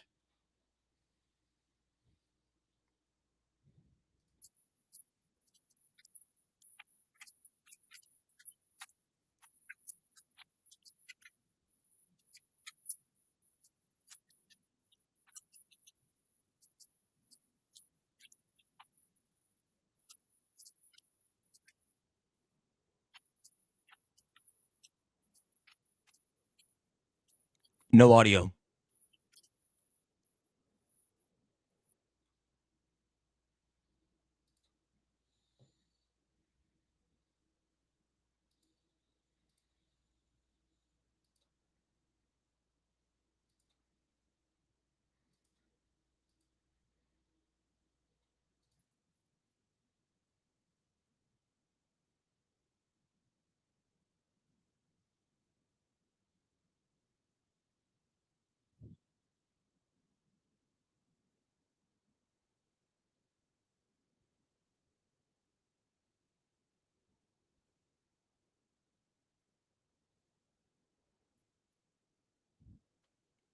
All right, back. Yeah, I was trying to listen, but I didn't hear anything. Still no audio. Hold on, I'm not getting anything. There said there's no audio. Are you sure it's not? Are you sure it's me? Yeah, I'm pretty sure because I can hear you. I just can't hear the what you're sharing. Because usually I get a red thing and there's no red thing. Okay.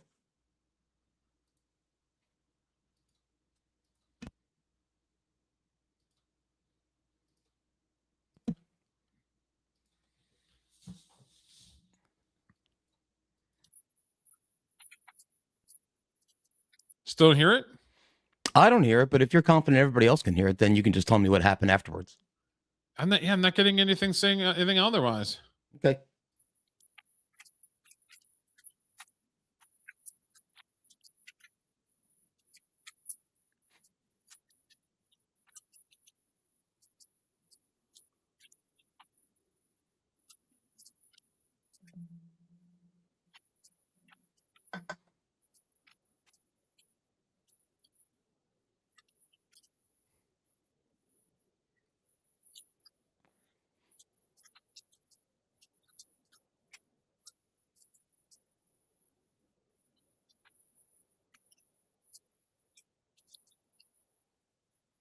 So it's from earlier what we were talking about, where Tony Hinchcliffe made a George Floyd joke.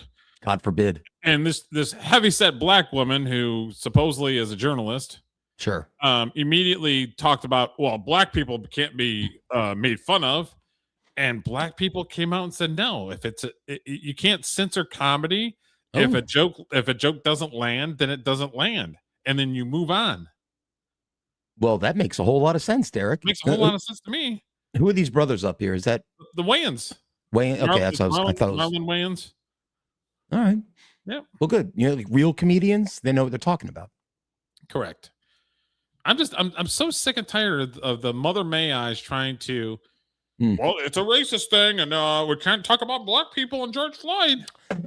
Everybody's racist to a certain degree. Everybody. Because if you're on the world long enough, you start to see patterns and you internalize them.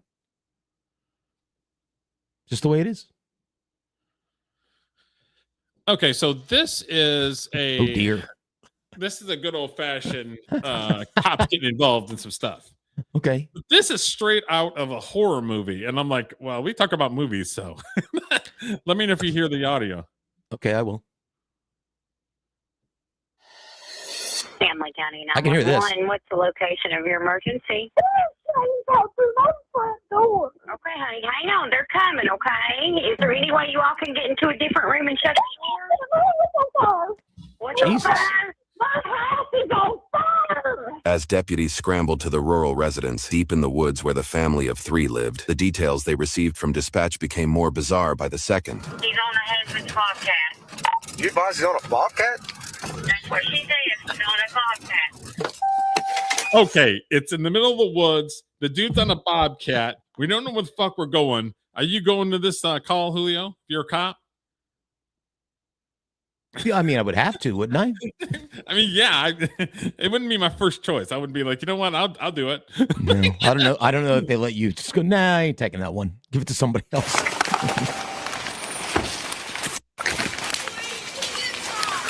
Oh man, fuck! Move back.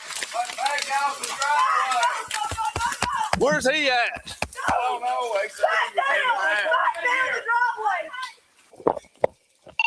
Where's he at, Rick?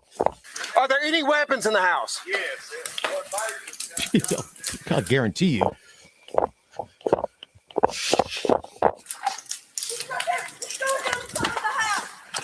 Where?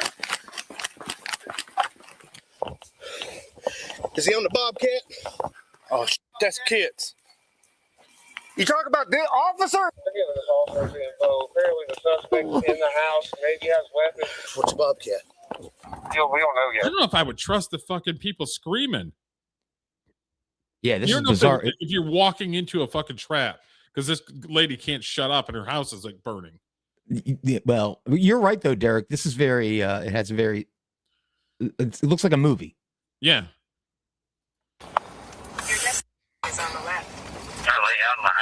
Suspect that caught the house on fire could be in the house.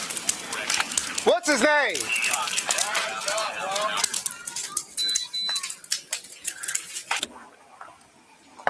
They got a fire department in this town?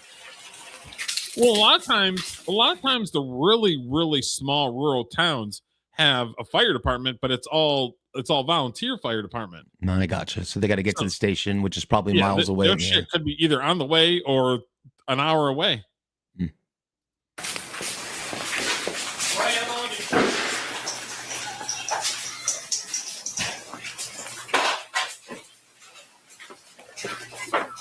I'm just not a very trusting person. So it's like when they arrive there, this lady's screeching like, I don't know where he is. It's like, you don't know if you're walking into fucking trap. You know what I mean? Yeah. If this guy's not fucking thinking right, you know? Well, these cops are pretty brave. I'll give them that. Yeah, they are. You know where he went? When he was around the house, he came and he just slashed my tires on my Jeep. Back out. You better get out of there, copper. Jesus. Watch out. Followed by. Where's he at, Ray? This crazy mother. Wait a minute, the cop's called Ray Ray? I did notice that too, but I didn't want to comment. Okay. I know who this is, too. Oh, they know who it is. I'd imagine everybody knows everybody in this town. Is he inside? Trying to make entry, but smoke. I got all 4 fire departments coming.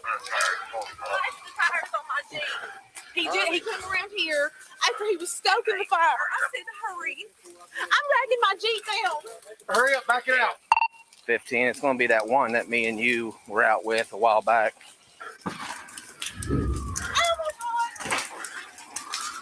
13 minutes since the 911. This guy could be gone. I'm just looking to see if he's out here. Make sure he doesn't double back behind us. Is he in the house? Yeah, I did. There's weapons in the basement. Dude, don't give a fuck. He's like, yeah, I know. Whatever. Whoever's in that car, y'all get out of here. If he's got a gun or something. I don't think he's got a gun. He had my chainsaw. Up here on the top of the hill, we're going to need to move some of these cars to the fire truck. He doesn't have a gun, but yet he's got a chainsaw and he's driving a fucking 4-wheeler. Hold up. Wait a minute. Something ain't right. Can get in here. Hey, will that go forward? 17. You're stuck. This has like indie film vibe written it all over it. So that's why I was like, we're going to watch this because it's like sometimes we'll do the police things, but it's just like this has got indie film written all over it. It's all right, just leave it there, man. I wish I'd have just went out and shot him in the damn leg. So we don't know 100% where he's at. Me and Mason. Is that something that you want to admit to the cop? I should just shot him in the damn leg. I don't know. This was my movie. I call it a chromosomal. Chromosomal activity instead of paranormal activity? Yeah, no shit. Yeah. So try to go inside. It's fully like you can't get inside. We're just setting up an outer perimeter in case he does try and come out. But He's inside there. There's too much Good smoke. Lord. Yeah. 22, I'm going to need you to get your car so the fire trucks can get in here. Hope you got Who was insurance. My brother-in-law, her brother, Brian Scott Walker. Brian Scott Walker, how old is he? About 42, ain't he, Donnie? Yeah. If he's in there, it ain't good. That dude was you super got two chill. first names, we got a problem. I agree. Right. That Brian guy with no Scott shirt. Walker. Yeah, Sounds that like guy fucking- would like somebody would shoot a president or something. If he like is, a serial killer. I don't think This he would. dude's just walking around with his shorts on and nothing Yeah. else. He's like, oh, yeah, Or it's, you think he's in the house? got my chainsaw. My boy said he seen him turn the light on. It's her brother, right? Y'all just had a fire out in Morristown next to the Taylor building on 2nd North. What the hell's he talking about? I reckon they burned it up. We just had a fire, and I reckon. You all right? Mm. It didn't reach our house yet. It's just, I was in my room and we randomly heard a pop in there. I heard a But pop. somebody's, the brother's intentionally sick. Hey, son, try to unlock your truck. I'm going to have to move it. Maybe out here somewhere. Is that girl carrying a Apparently he pig? was chasing them with a chainsaw. This looks It's a rabbit. Rabbit. Oh, it's a rabbit. Okay. Oh my God. It was a good call, though. It did look like a pig. But she was He did for a minute. Quit worrying about it. It's fun. Well, you have to find those. This is at the find He new was in my house. car? I mean, This one, yeah. So they can come down right here. Maybe in our head. 22, is he still in the house or out the house, or do you all even know? That's how I was told. We don't know if he's in the house, outside the house. Best advice I give. Nobody knows. We can get somebody to ride this subdivision. I'll ride it. Is he driving something or is he on foot? He's on foot. Yeah. That's all he has. We just dealt with this bag like 2 weeks ago. Oh, Last time we got him walking out. That's why I'm keeping my eyes open. I mean, there ain't no telling what this guy's got on his mind. I'm assuming he got one of these places. That's what I'd have done. Makes sense. I mean, it's a little late now there, boys. Yeah, I'm just gonna just 149, 115. I rode the whole neighborhood. I don't see him. Unless he's in that house, he's ducked down somewhere. It's a shame what the past has done to our country, well, to the world. Hey, Chief. Yeah. Just let you know, last known place for suspect is in the house. In the house. At least us, Dig, and everybody got out. Where does he usually stay at? Well, he's homeless because he burned his apartment down over there next to where they're building the jail there on 2nd North. That's my man right there. I'm going to take him to Pizza Hut. you gotta go the take him to Pizza Hut. Absolutely. Well, he's over there and he burned his own apartment down. Now he's over here burning this house down. You know, might there have was a fire on a 4-wheeler next to where they built that prison on 2nd North. They had a fire up. I'm like, all right, fucking go ahead, Hank Hill. Why don't you step aside? I'm trying to do something here. That's good. Is there a chance he got out the back door?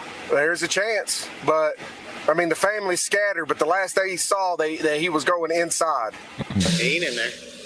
I don't know, dude. He was pretty whacked out the last time we dealt with him. Here comes the wall.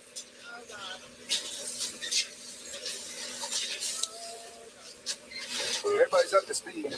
That fucking smoke sucks. Dude, I was coming with you.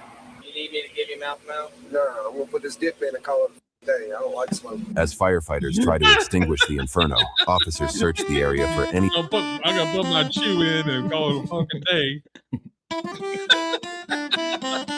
sign of where Brian could have gone while learning even more about his criminal history.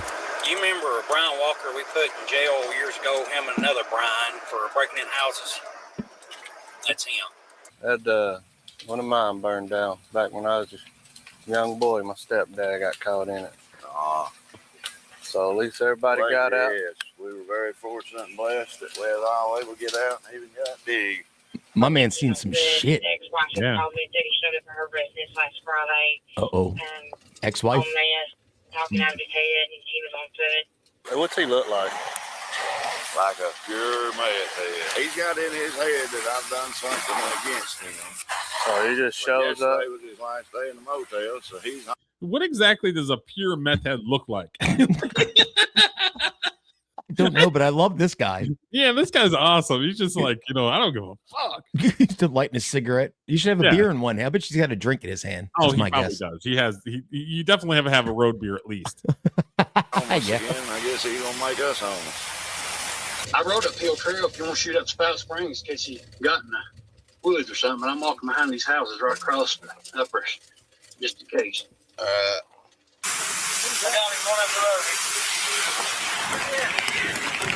Oh, they got him running up the road. Where at, kids? Jump in and go. All right, we're going to see what this pure crackhead looks like. Oh, okay. Or no, pure meth head.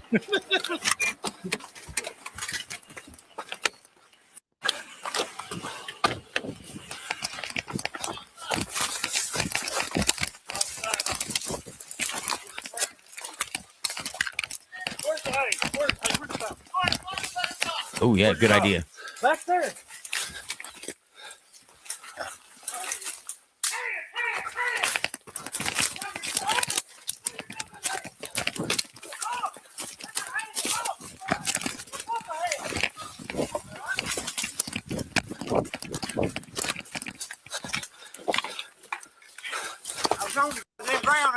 Stay there then. Go back down. On the ground. Go back down. On the ground. Lay down. God, damn it. Hands behind you. Hands behind your back now. Give him your hand. You got right. I got one. Give your hands. Right now. Fucking hands. Fucking hands. I can't get them. You're holding them. I'm sorry. Carry guns. Carry guns. Carry guns. Hey! Yeah, you said that. Damn! Well, quit fighting. It's been a whole lot easier, wasn't it? You can do nothing. Okay. My taser's on the Yeah, okay. Go get it. Sure. What are you doing now? looking for a taser. Flashlight, dumbass. There it is. Under your foot. Man, I wanted to see what he looked like. You got it. You got him. He's got a knife. It looks like the other guy's got a beard. Take that. What'd you do with the chainsaw? What fucking chainsaw? Yeah. Okay. Yeah. Get out of the woods. Jesus. Damn. But you, the 680 sprayed me too.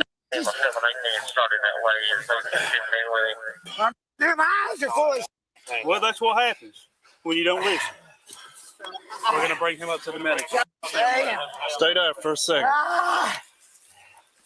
Whiny ass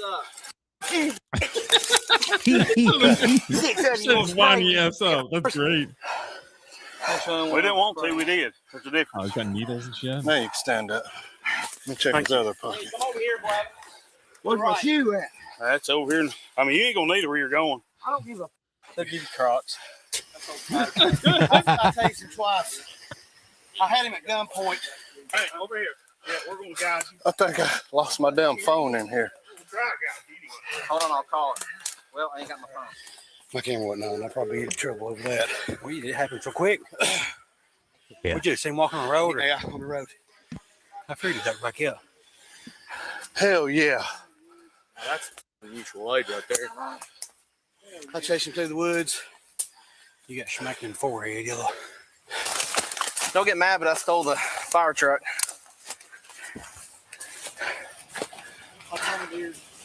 He stole Yeah, the there you fire go. truck when he just hopped in and I'll started go with going? that. He never even dropped. This is He riveting. dead. Hey, can we fix that cuff now? He does look like pure meth head. You see that? He got the beard. Yep. Pure method. You get their needles and stuff. I got it. Hell yeah. You find your phone? Yeah, to the car. Lean up against that car. Hell yeah. Holy shit. Oh, that is a victory. Shut up. Victory, Shut baby. up. Q, you shut up. Tell me. You. Yeah, badass me cuss on, ain't you? Yeah, you run like a bitch too. You had a gun, bitch. So? You had a That guy's roasting the fuck out of him. I love it. You got caught, didn't you? You run like a bitch. I caught him. You was hiding under a tree. You scared. Why you scared for? Well, look at you. Nose all running and shit. Throw some balls. Throw some balls. The best part. Set a family's house on fire. You text your man and do it, don't I ain't set no damn house on fire. I wasn't even there. I'm so glad we went into the house when it was on fire to catch it. Hey, we tried. We did. Damn, can I get whatever house? Y'all worried about anything? Watch your head. Once you get down to the jail, we'll get you one. I'll follow you down there. This is great. This is straight out of the Simple freaking solution. Indian I love it. horror movie. This is Me and her were standing at the end of the road up there. They really roast the fuck out of him. He's got House on fire, googles nobody hanging out and everything. they're roasting each other. It sounded like me and my buddies back in the day at the bars. You run like a fucking bitch. Your nose is all running like a fucking bitch. We got him. Thank God. We got him. Tased him and pepper sprayed him. You could have shot him. I don't care. He said he was. His sister Hell made yeah. sure he shot his Nah, ass. we'll charge him Shoot with that attempted murder. motherfucker. I don't care. Yeah, he said this ends tonight. I woke up to a chainsaw through my front door. Well, she's got a point. He does my day, man. Come on, man. According to jail records, Brian Walker was booked into Hamblin County Jail without bond and charged with 3 counts of attempted first-degree murder, 3 counts of aggravated assault, 3 Holy counts of shit. especially aggravated kidnapping, aggravated arson, and parole violation. According to prison records, the attempted murder and assault charges were dropped, and he was found guilty of the remaining charges and sentenced to 40 years in prison. He is serving his sentence at Bledsoe County Correctional Complex and will be 82 years old when he is eligible for release in 2063. 1973. See ya. 40 years. What Holy crap. Derek, that's the best clip you've ever shown. I love that so much. It was like a movie, dude. You wonder why people don't go to the movies anymore. Why? You got this on YouTube. Exactly. That was amazing. That was fucking amazing. Find more like that. So you like that one over the fat influencer? Remember the fat influencer? Yes, that's the best thing. That there needs to be like a pure meth head of the week or some segment. I don't know. That was amazing. Now, I like those. I just try to keep them so they're like kind of in our genre. You know what I mean? That looked like straight up like a freaking indie film. Yeah, so I'm either like, oh, this is perfect. And the dude's like potentially has a chainsaw. Our to genre burn should be houses down. what's fun to watch, and that was fun to watch. It was like a movie. You're right. That was amazing. And the lesson here, kids, is don't do meth. Yeah, don't do drugs, kids. Stop it. Get help. Yeah. What's the matter with Michael you? Jordan told you to stop Fucking, it. Get help. what's the matter with you losers? Yeah, no shit. All right, let me add this. Oh, I've got notes, Derek. I'm ready to roll. I with got this. some notes as well, and I got me some clips and everything. Oh, okay. So what I did is, and if YouTube hates it, then I won't do it anymore. But I basically took 5 songs, took 5 seconds of audio, and that's it. So when we talk about something, I'm just going to play that. If YouTube has a problem with it, then we won't do it anymore. But it's just like, it's literally 5 seconds. Yep. I'm going to put on my reading glasses so I can see my notes. Let me give you the little bit of a spiel, and then I'll let you have the floor. Okay, so Rumors is the 11th studio album from the British American rock band Fleetwood Mac. It was released February 4th, 1977 by Warner Brothers Records. Widely regarded as one of the greatest and most successful albums of all time. I concur. Like, it is a hit machine. It is. It is. So, It was the track list is Secondhand News, Dreams, Never Gonna Go Back Again, Don't Stop, Go Your Own Way, Songbird, The Chain, You Make Loving Run, I Don't Want to Know, Oh Daddy, and Gold Dust Woman. It was 39 minutes and 3 seconds. Perfect. Some additions included a bonus track called Silver Springs. Yeah, great song. Were over 40 million copies sold worldwide. It was one of the best-selling albums ever. Often in the top 10 to 15 in the U.S. It's certified 21 times platinum diamond. And then you have the floor. Also, Q Magazine, which is a big magazine in the UK, ranked this the 3rd best album of all time, behind The Clash's London Calling, which is shit, by the way, and Pink Floyd's Dark Side of the Moon, which is not shit. It's very good. So,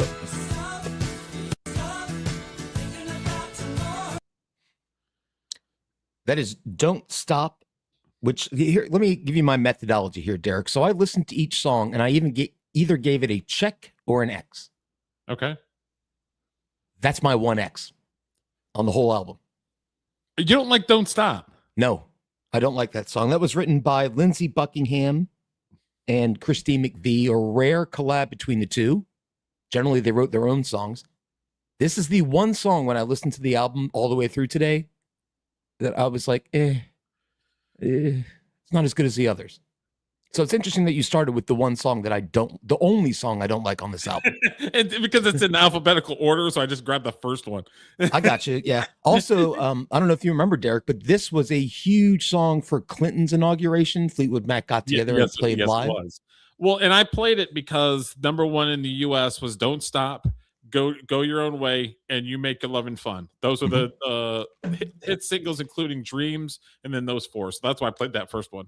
Yep. And if you look at the cover, that is the drummer Mick Fleetwood on the left and the beautiful Stevie Nicks on the right. And if we had a way to flip the album around, the other 3 guys and girls in the band are on the back. Oh, yeah. And this was this.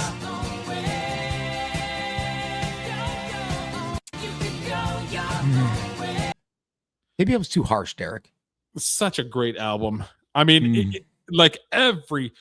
I would say that probably the last 2 songs weren't bangers, but they were still good. Oh, no. Okay. Go ahead and Oh, continue. Daddy and Gold Dust Woman. I have a brief track by track little checklist on my end for you and a final score for the album. All right. But I think we should listen to what you have first, and then I'll jump in. It's a great song. Great song. That's The Chain. Yeah.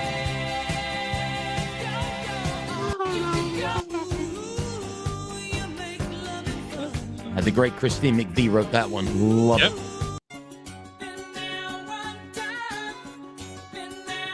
No, never going back.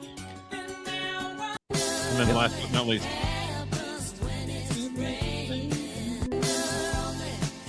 Dreams is probably, if I had to guess, like the whole album is amazing and I love every song.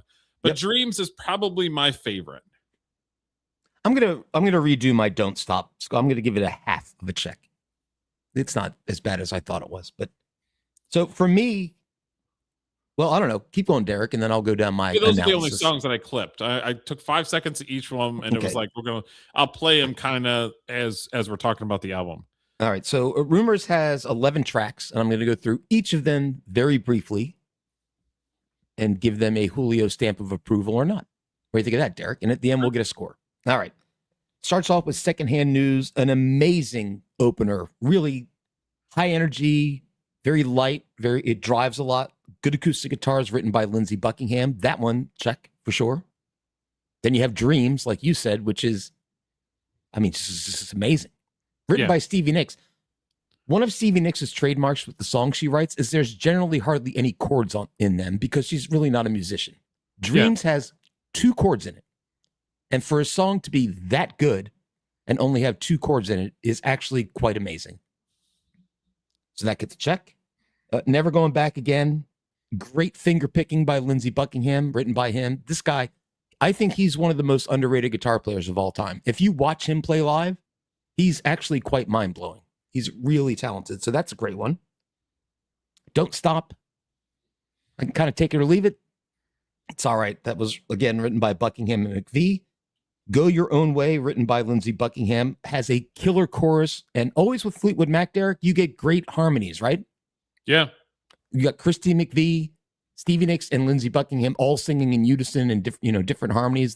All their albums, after Lindsey Buckingham and Stevie Nicks joined the band on their 10th album, the harmonies, I think, was the key to their success. Really good singing. Then side 1 ends with a song by Christine McVie called Songbird, which may be the most beautiful song I've ever heard in my entire life. And I have a little story behind that, Derek. She wrote that in a studio late at night. She wrote it in 30 minutes, but there was nobody around to record it. She was petrified. Songbird one, it doesn't have very many lyrics, right? That's mostly instrumental? No, there's lyrics in it. It's just Christine McVie singing and a piano. There's nothing else. Okay. And so she wrote the song in like a half an hour, but there were no engineers in there to record the session. Okay. So rather than go to sleep and forget what she wrote, she stayed up all night and waited for the engineers to come back in the morning. And she played it for the producer and said, well, what do you want the other band to do on this? And the producer goes, nothing. We don't need those.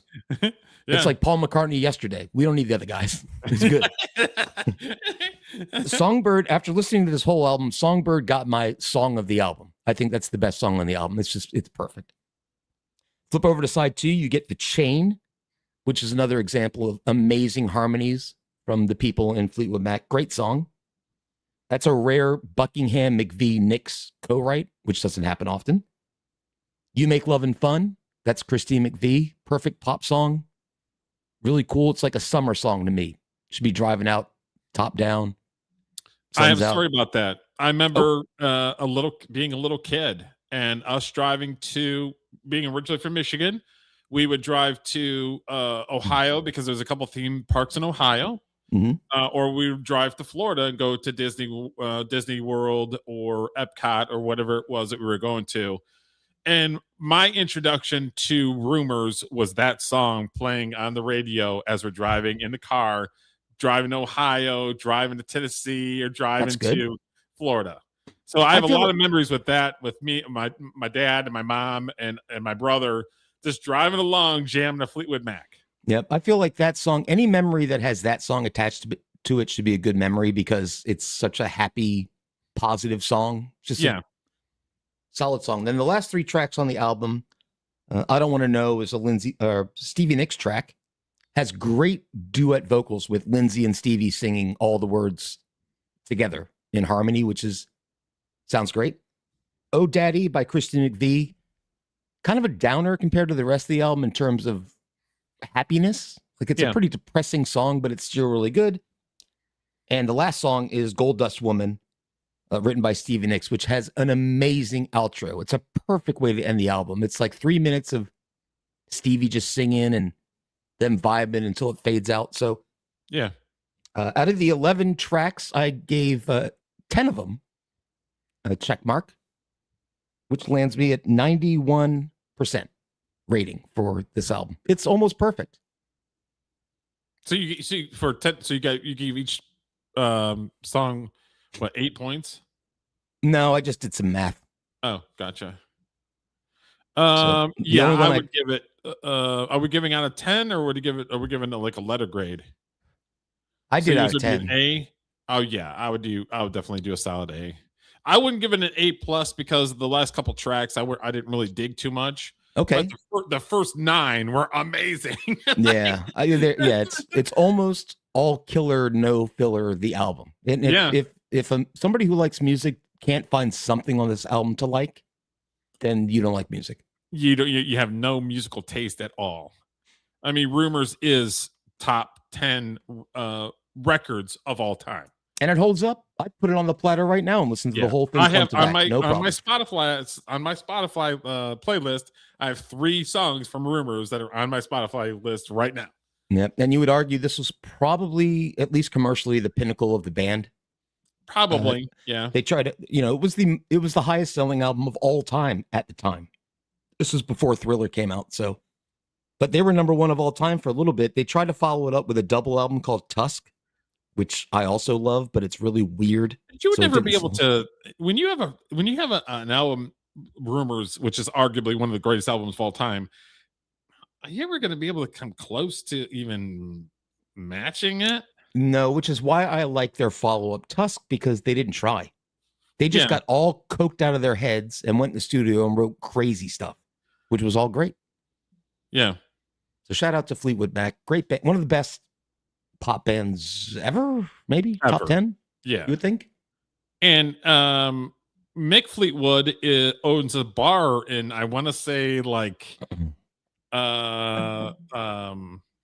he's somewhere where it's sunny. The Barbados or something. Yeah. Where he's just living his best life, still drumming, and he owns a bar. Good for him. And if you want to Good see for him. interesting stories about bands and how they break up or don't get along, watch any documentary on Rumors, because everybody was fucking everybody in this band. Stevie was banging Lindsay. Mick Stevie was Nicks banging is an Stevie. old lady now, but back in the day, Stevie Nicks was so fine. I really was. couldn't agree with you more. You will not get an argument from me. But great album. We both agree. Classic album. Absolutely amazing. Unless you're dumb. Won the Grammy Award for Album of the Year 1978. And Grammy Hall of Fame preserved as in the U.S. Library of Congress National Recording Registry. One of the greatest albums of all time. Love it. It's a shame we can't listen to some of the music. That pisses me off about YouTube. Yeah. Be nice to be able to listen to something. Hopefully they don't have a problem with the 5 seconds that I played. So I'll have to check on that and see if if they had a problem with it. But I haven't listened to the album for a while, and I enjoyed listening to it today in prep for the show. Yeah. So I have one more video, and then we agreed that we're gonna do. You'd sent a message about the next album that we're gonna do, and were you not sure about it, or were you just kind of like, "What is this bullshit?" No, you Carole King album. said we were also going to do Carole King's Tapestry today, so I spent about an hour listening to it and writing. Oh no, notes. we're not doing double albums. That's gonna be next week. Why'd you say? Okay, fine. That's fine. I'll keep my notes for next week.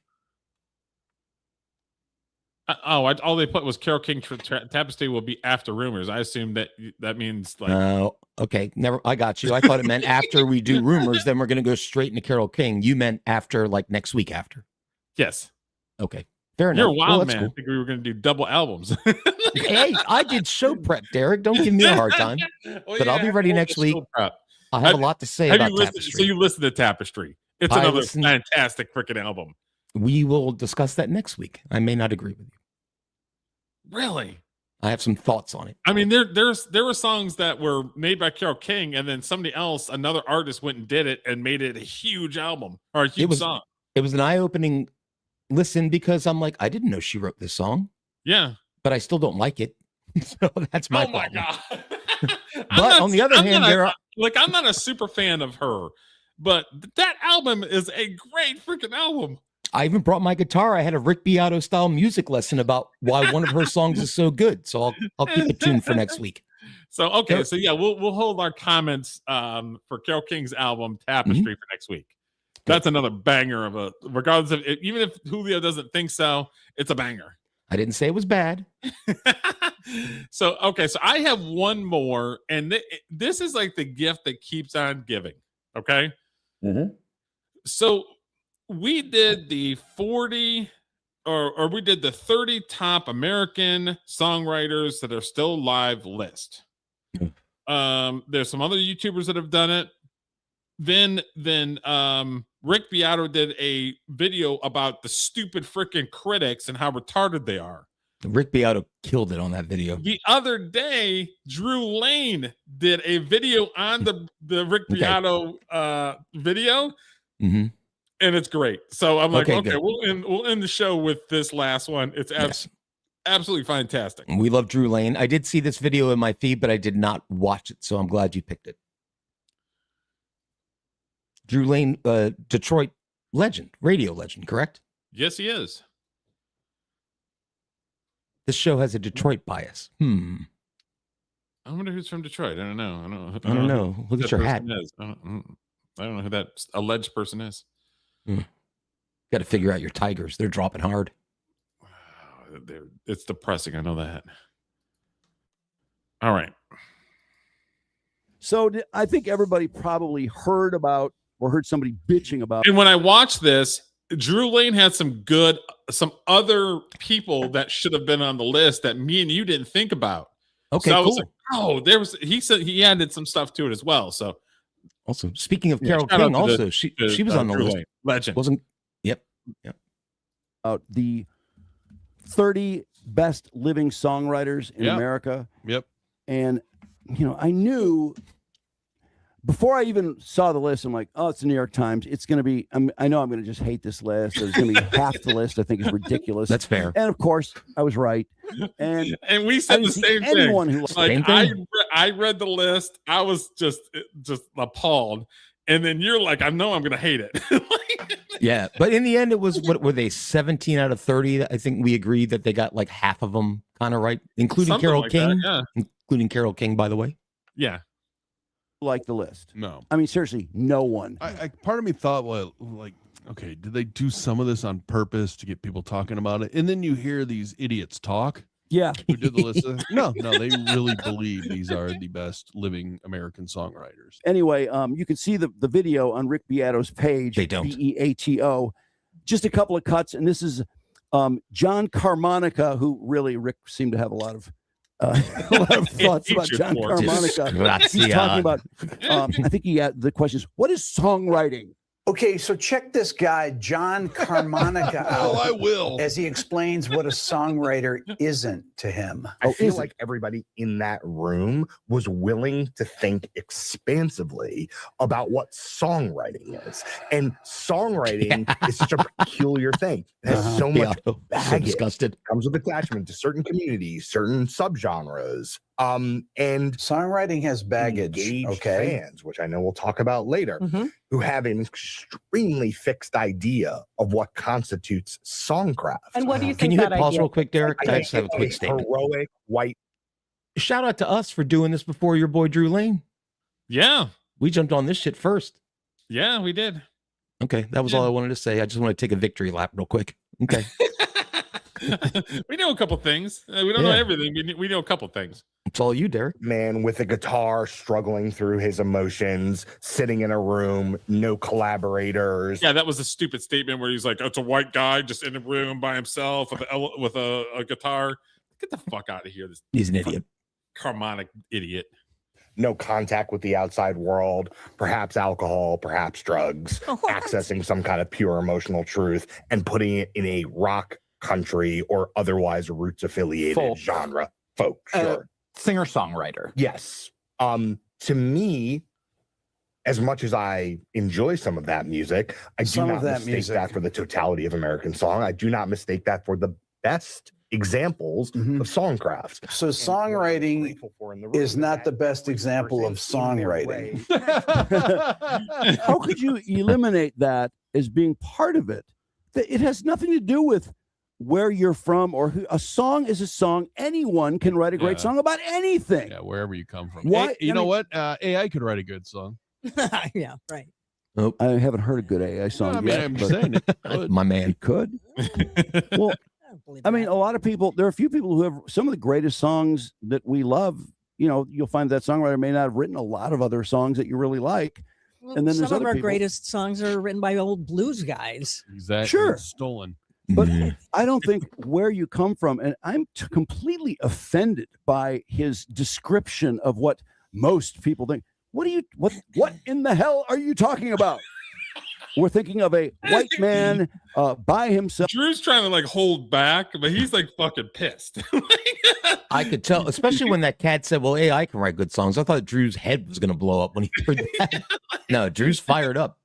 Drew's my man too because he's a big Beatles nerd too. I right? was Isn't going he? to say, if you want to have a conversation about the Beatles, Drew Lane is the guy that you'd have a conversation about. He knows every little fucking detail.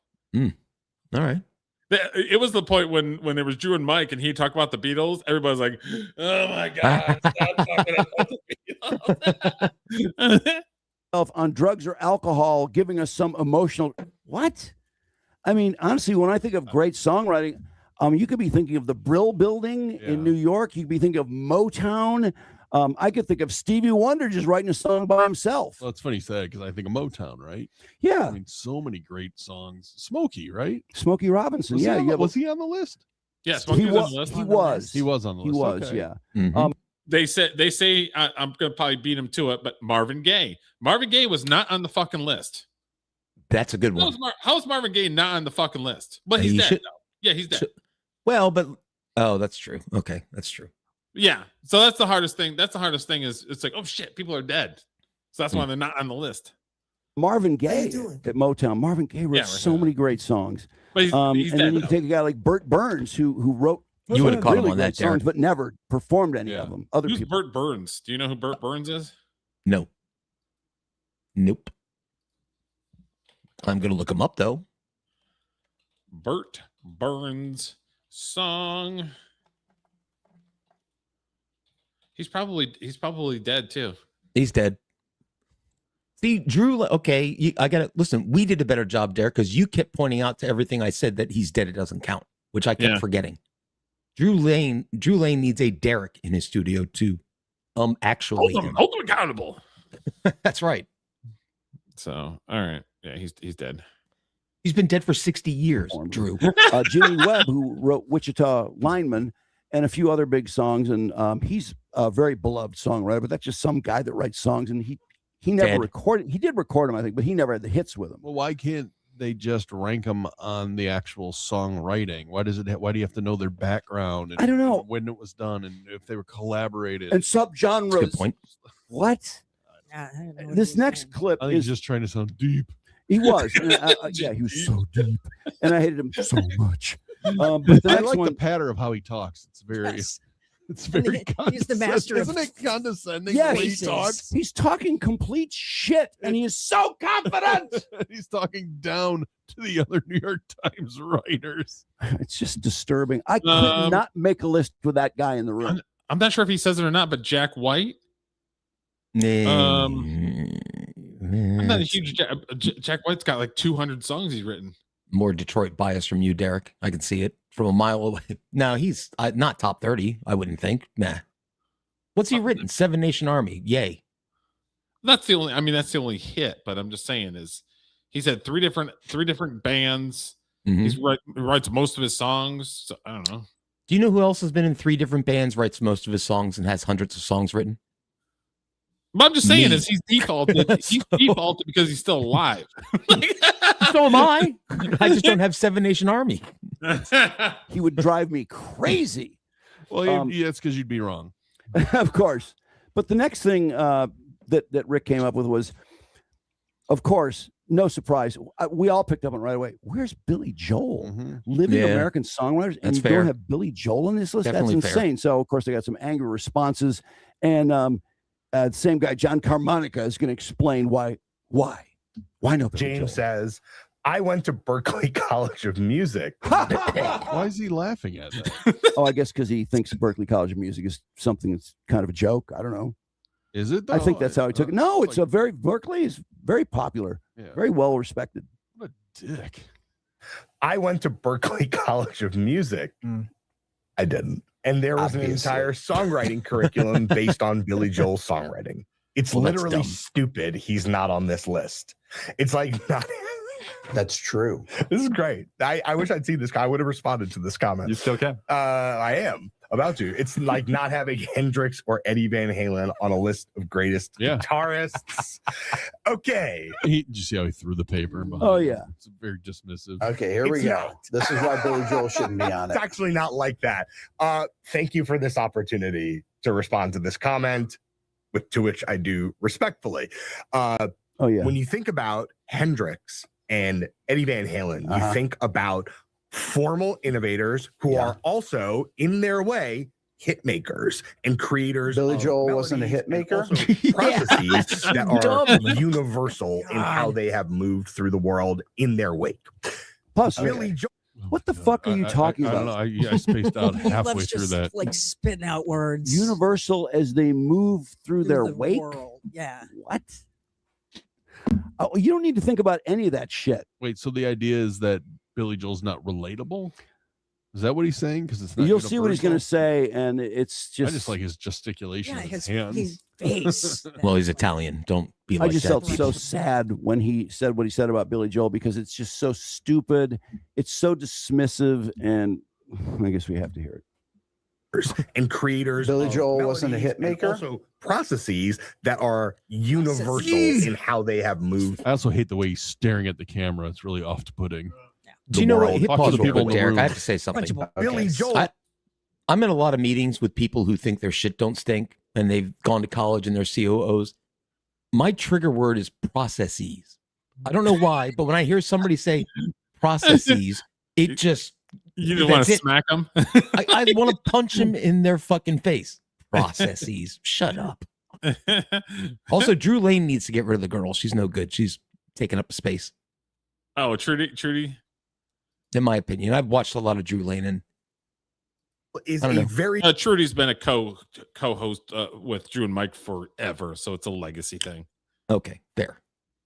good example of a person who writes 1 or 1.5 kinds of songs really well that also people before him wrote really well and people after him wrote really well. I love that I'm delivering this to camera. I'm really going in. Clipping this. No, yeah, Okay. really All going right. in. I like Billy You Joel. get the idea. I just want to go on the record and say, You hear these guys competing for the worst take? The one guy's like, I love Billy Joel. And the other guy's like, I say, I like Billy Joel. I know you don't like Billy Joel. I like Billy Joel. People I love. It's ridiculous. Here's 4 Ivy League educated people. You've got 2 from Yale, 1 from Princeton, and Mr. Harvard there that are the most pretentious, cork sniffing, smug people that are all music critics with no background in music. Exactly what you would expect from a New York Times music critic. I was just hoping you might give me some insight into the evolution of the market economy in the southern colonies. I couldn't be in a room with that guy talking about anything. No, but don't worry, he wouldn't be looking at you. He'd be looking at the camera. Well, he wouldn't be listening to me. I know that much. By the way, harmonica. Yeah. Change it to harmonica. Rick mentioned a few people that. Oh, yeah, who did he say? John Fogerty. I mean, right off the bat. Nope. Also, James Hetfield. Does James John Fogerty's not considered a greatest writer of all time. let me rethink. I don't like Creedence Clearwater Revival at all. Go But, ahead and look it up. I'm looking something else up. As far as you may have a point because I don't like him, but he maybe could be there. Is he dead? Nope. Oh, he's still touring. yeah, he's still alive. Did he write all those Creedence songs? I guess so. All right. Ernest Keith Smith should be on that list. Who? He is a country music writer that's been writing hit after hit after hit after hit.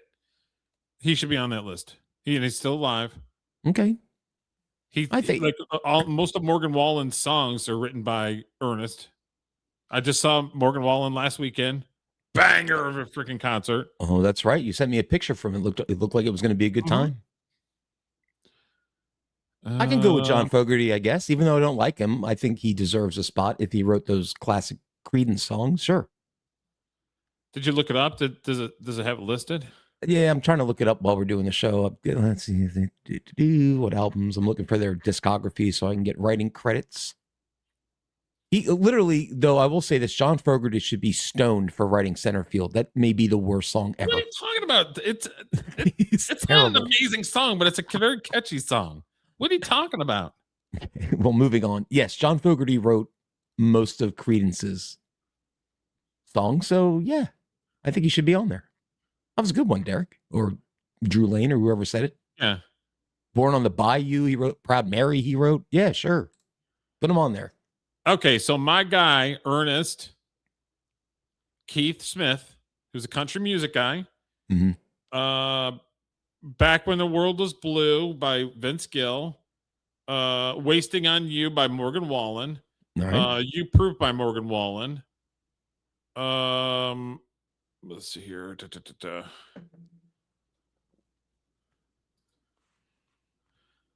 One Thing at a Time, Morgan Wallen.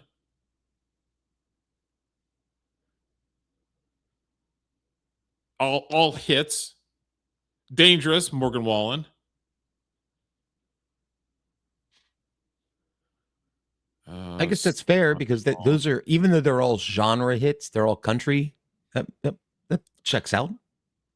I don't know any of them, but that's because I don't. Breaking Up was easy to do in the 90s by Sam Hunt. That was my guy that wrote that. So he should be on that list. Certainly should be on that list before half the people that. I mean, you don't know. You're not a country guy, so you don't know. Yeah, I don't. The ones I just listed.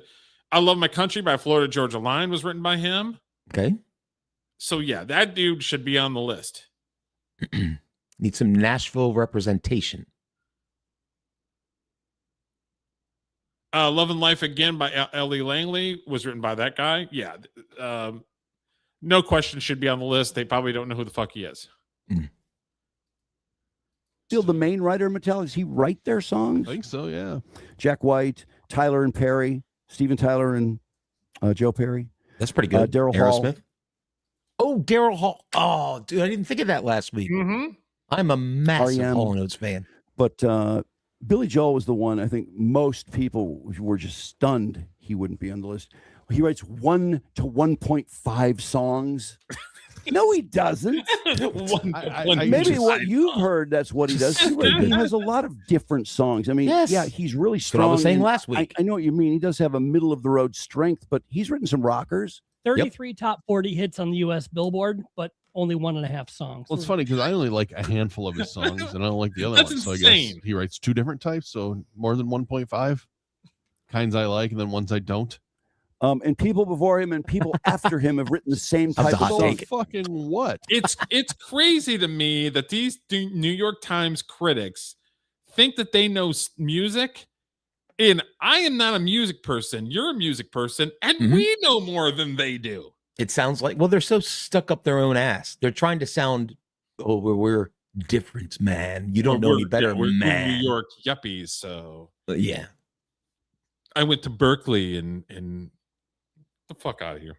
Disgusting. I want to know this. Who are the people after him who have written that Billy Joel type of song? Who would that be after, like, he stopped writing songs around 93, 95? Who is the person that he says he acted like, it's such an easy song to write. There's been lots of people who wrote it before him and after him. Who would that be after him? The list tells you. Missy Elliott.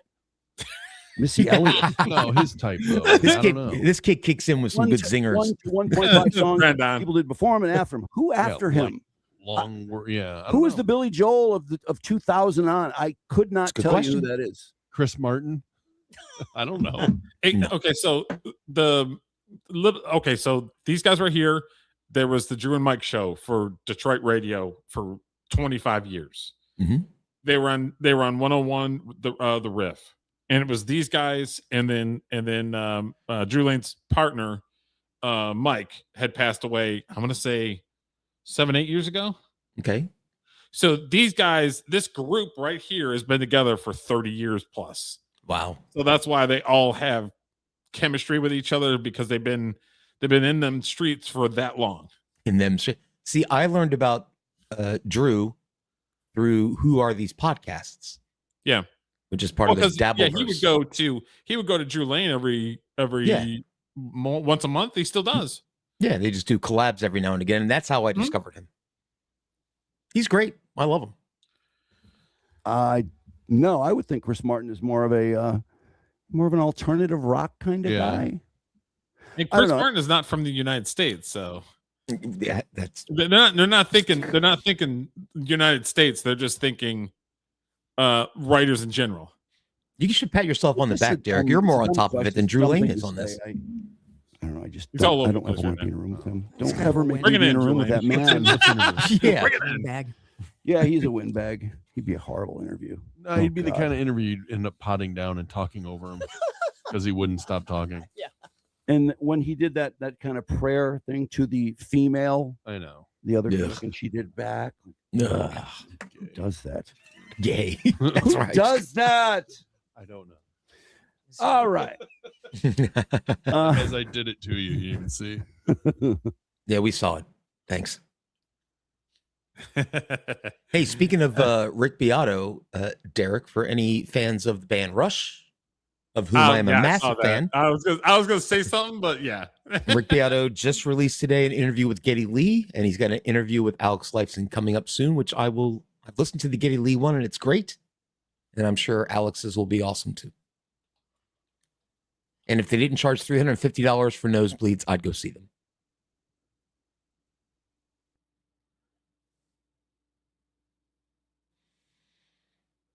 But it's too late, baby. Now it's too late. Goddamn Carole King song stuck in my head.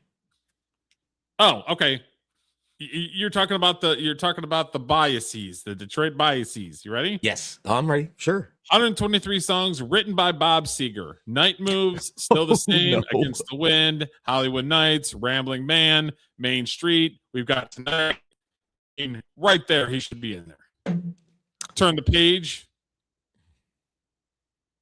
If he wasn't the main writer, he was a co-writer, but he's still considered a writer. I would put him in the John Fogerty category for me, whereas I don't like any of those songs, but he did write a lot of hits and he should be considered, and he's certainly better than some of the people they had in that list. Yes, and he's still alive, so that's a plus. The more I think about Billy Joel, the more angry I get. He should be like top 5 American living songwriter, right? Yeah. This stupid list. I would think. Do you think that the New York Times put that list out just to get the reactions to it and get attention? Was it a work? Editors probably thought that, but then the fucking smug assholes are probably like, well, we'll give our yuppie opinion about some shit. You know what I mean? Yeah. Well, it did get attention because there's lots of people talking about it. None of them before we did, Derek. We beat him to the punch. I'm just saying we did. Right. Fuck all you biters. I'm just saying, YouTube, give us a little bit of credit for being on top of some shit. We what other topics did we talk about? Then I saw that there was people doing a MTV. We did an MTV special show, and then all of a sudden I started seeing MTV people, or I saw people doing MTV shows after us. Well, I guess we're the originators, and people were just the ones that go, well, I can cover that and do it better, and they just do it with their, I don't know, who knows? I don't know. I think they're just snaking our ideas because our ideas are good. I agree. So what concerts have you been to lately? Have you been into any lately? I saw a Rush cover band a few years ago. That was great in a little club. I saw King Crimson with my daughter, which was amazing. I saw John Anderson, who is the lead singer of Yes. He was amazing with my daughter. And I've seen a band called Pachinko, which is kind of this little known kind of 2000s band also with my daughter. Other than that, I don't think, like, my son-in-law went to see Metallica and Pantera down at FedEx Field, said it was awesome, but I'm kind of over big shows, Derek. I'd rather go to just like a club. Like, there's a place about 10 minutes from my house called the Fairfax State Theater, and every other weekend they have like cover bands. Like, they'll have a Police cover band or a Styx cover band. Like, that's kind of my speed nowadays. Why? You don't like the art of a live performance anymore? No, it's live. It's live performance. It's more the hassle of getting to a big arena, and it's just, I don't know. You don't like big crowds? Not anymore, really. Not really. Although that country concert you went to down there, I probably would have gone to that. I'm not a big country fan, but it sounds like a good time. Gavin Adcock is worth the price of admission. We've covered Gavin Adcock a few times. I'd almost forgotten about And Gavin he was Adcock. fucking great. He opened up for Morgan Wallen. Oh, it was amazing. Absolutely amazing. Plus, like I texted you, Derek, hot babes at country concerts. Yes, there is a lot of hot babes. And it was at the University of Florida, so there was even more hot babes. Wow. Yes. Ding, ding, ding, ding, ding. You're living the good life, Derek. That was the first time I've ever been to the University of Florida Stadium. So the only thing that sucked is you get like about this much room. So it's like you just kind of squeeze in there a little bit. Yeah. Was it packed? Was it like sold out? Here's the thing. You got a bunch of freaking weirdos that come late. So when like Gavin was on, it was probably 3/4 of the way full, and then when Morgan Wallen come on, everybody came in because it was like some of the people don't like to stay for the opening acts and stuff because they're fucking retarded. I agree with you there. You spend all that money just to come for the one person. I don't fucking get it. I agree. So I have seen lots of opening acts that blow the main event off, out of the water on some occasions where you're like, I never heard of this band before, but holy shit, who are they? And I need to buy their stuff. Yeah. So yeah, that's lame. If you're going to buy a ticket, go see the whole show. Yeah. And it was pretty fun because like, so when Morgan Wallen came out, all of a sudden you saw, like you heard, rawr, rawr, and he has a 4-wheeler and they put him up on the big screen and he's like flying and on this 4-wheeler. And obviously it was all pre-production. So he's flying on this 4-wheeler and he stops like right at the entrance of the stadium. And he always does like a walkthrough where he's walking through and he goes like this and he tips his hat and it's Tim Tebow. People fucking went nuts. Whoa, wait, what? Fucking Tim Tebow was there and people lost their fucking mind. Oh, shit. He's like he's like a legend God there. Yeah. So Tim Tebow was there and everybody fucking lost their mind. And Tim Tebow, big fan of Tim Tebow, by the way. Good man. Yeah.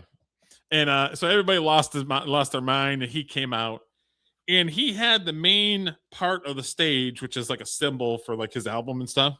Mm-hmm. And then he had like 3 little mini stages that were kind of like one on one edge, one on the other edge, and then one like in the middle, like toward.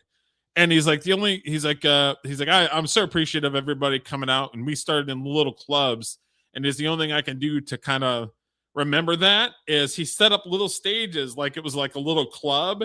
And he went through the crowd and everybody's going fucking nuts and like high-fiving him and everything. Wow. So he goes through the crowd and security keeps on like grabbing him so that he doesn't get fucking yanked. I don't know, Derek. I need to go to a country concert. See, I'm a music nerd, so I want to go see music I like. Maybe I should go to a concert just for the vibe. Yeah. And for fun, It depends. Yeah, it depends on who you go to. I mean, it's yeah. Morgan Wallen's number one. Like he got snubbed for like album of the year this year. Mm-hmm. And I guess he was nominated like 4 times and didn't win any of them. You should have been at the concert. It was like a fucking rock concert. Like he is the top guy in country music right now, Morgan Wallen. And he's done some stuff where he threw a chair out of the upstairs of his bar in Nashville. Hell yeah. He's gotten into fights. He said the N-word and they caught him on like a random television on a random phone, and all the people wanted to sit there and say Morgan Wallen's a racist. But this dude is pro-America, and that's why they fucking hate him, is because he's pro-America. Am I supposed to not like him for all those things you mentioned? Weirdo woke assholes. Yeah. That's why they don't like him, is because he's very pro-America. Well, I'm glad you went and had a good time, Derek. I like that you sent me Oh, it a was picture. I'm like, amazing. oh, look at Derek living his best life down there in Florida. Good for you. That's one of the reasons I came down here, is to go to more concerts, sporting events, family's Mhm. closer. So I'm going to go hang out with my aunt. Memorial Day, I'm going to go hang out with my aunt. They live about an hour and a half away. And then Kid Rock is the 30th. I'll be at Kid Rock on the 30th. Oh, that's going to be crazy. That's going to be nuts. Yep, I'm I've got going to be with just a shitload of Michiganders. Yeah. It's going to be a Michigander fucking brouhaha. I've got 3 more days of work left, and then I'm taking a week off. Oh, no shit. What are you doing? My with boss is yourself? like, where are you going? I'm like, I ain't going anywhere. I'm just not working is what I'm doing. But I'm going to hang out with my girlfriend for a little bit. I'm supposed to go to my buddy's house and play some guitar with him. And then my son's last day in the Navy was a couple weeks ago. Okay. He did 8 years in the reserves, and now he's out. So the kids and their mom and I are going to have a little cookout at their mom's house and to celebrate his service. Okay. So it's going to be a great week. I can't wait. Yeah. That's funny. You're like taking a vacation and doing a goddamn thing. I just don't want to work. I'm like, I'm burnt out. I need time off. I'm doing a staycation, as they call it. I just want to chill. I'll take days off. I'll take random days off because it's just like, it gets fucking old. It does. Especially what I do, working tech support. It's the same day every fucking day. Yeah. See, my days are a lot different, but so I think it'd be even worse if I had a situation like yours where you get up and you're like, okay, it's yesterday, like Groundhog Day. That would drive me crazy. So like I took Monday off and just like, fuck it, I'll just do some PTO. So see, good. So well, because they kept yelling at last year, they kept yelling at me because I wasn't using any PTO. And they were just like, Derek, you have to use PTO. So this year I'm like, fuck it, I'm just gonna use it. Well, you've got more stuff to do down there now, Derek, it sounds like. So it's good that you have PTO because you're like, I want to go to a concert and not get up early tomorrow, or I want to go to a Tigers Rays games or whatever. Which is coming June 2nd, 3rd, and 4th. Even though my Tigers are playing like dog shit. I remember early in the year, Derek, I was like, your Tigers are killing it. And every time I look at the standings, they everybody got freaking hurt all at the same time. Scooble, number one pitcher in the league, got hurt. He's out 2 months. So it's like you can't win when half of your team is out injured. Yeah, what are they, People like such 9? pussies, I swear to God. They're like 9-10 games back at this point, I think. Something like that, yeah. You know, They're they got playing a like limp. dog shit, but I'm gonna go still see them because those are my people. Yeah, I'm an Orioles and Nats fan. They stink too, but whatever. They're my teams. I can't believe that the Montreal Canadiens whooped the shit out of fucking Buffalo. What the heck? Those two series, the first one against the Lightning and the second one against the Sabres, were some of the greatest playoff series I've ever seen. Fights, close games. I didn't think Montreal was overtime that great, but they beat some quality fucking teams. Tell you what, their offense isn't all that great because they don't get a lot of shots on goal, but they have a good defense. And their goalie had an off game in Game 6, but for the most part, that goalie's the reason that they're still in the playoffs. That guy stands on his head. And they say in hockey, if you have a hot goalie in the playoffs, that's the most important thing. And I think, I don't know, they play Carolina, who hasn't lost a playoff game yet in the next series. Carolina is such a weird team. If Montreal wins the Stanley Cup, that city may explode. I was hoping Buffalo was going to get further because I like the Buffalo Blades. You see them eating around fucking Buffalo. yeah, the roller. Yeah, and plus Buffalo's been in the playoffs they've been in the playoffs a total of 30 times. They have never won a Stanley Cup. They've been in the league since 1960 something. Never won a cup. So I was sort of rooting for them a little bit too, but I know you don't watch. I don't know. I know you don't really do X anymore, but I put on there. I saw Buffalo Blades like video, and I was like, you guys are killing it so much that I want to. I said I'm a Detroit Red Wing fan. I said, but I'll be a Buffalo Sabres fan, and there was a bunch of them that liked it on the Buffalo Blades. It's pretty funny. Well, I'm going for Montreal. That's my team to win the cup because I don't know. Canada should win the Stanley Cup. Style where they don't give you much. Nope. And they don't score awful lot, but they don't give up. They don't give up easy goals. So it's like if you can get up on Carolina a couple goals, it's hard for them to catch up because they don't score a bunch of goals, but they don't let up fucking anything. They let up like 15 shots on net, and it's like, how the fuck do you expect to win? Montreal, I think it was game 4, game 3, 4. I think they ended with a total of like 9 shots on goal the entire time, entire game, which is insane. Like 9 for the whole game. They don't give. I don't know what style that they play where they don't give much up at all. I think Carolina's going to steamroll Montreal, but I think so too. We'll see. I just like Carolina to see plays Canadians. that style where they don't give shit in it. You better score some goals on them. I just think it's right if a Canadian team wins the Stanley Cup because it's been a very long time and it's their sport, so they should win one. It's not happening. You may be right. Fuck them. No. All right, dude. So total Stanley Cups is the Montreal Canadiens and the Detroit Red Wings. We don't want fucking Montreal Canadiens to win. The Canadians are like the Yankees of the NHL. All time. I'm talking all time. It's Montreal Canadiens and then the Detroit Red Wings. Yeah, the Canadians have won something stupid like 30 Stanley Cups, something bananas like that. So we don't want the fucking Canadians to win. We'll give somebody else an opportunity. Yeah. Well, you know how many my team has won? 1. And I'm happy about it. We won 1 Stanley Cup. 1 Stanley Cup. Nice. My Capitals. I'll take it. So yeah, that's the old show.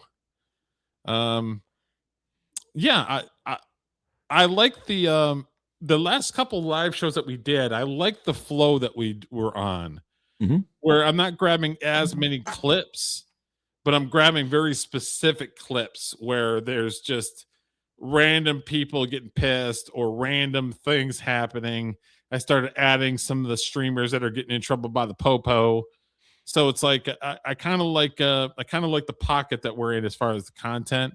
I would agree with you, and I can say as a guest on the show since the beginning, I think I've enjoyed this show better than any of the other ones.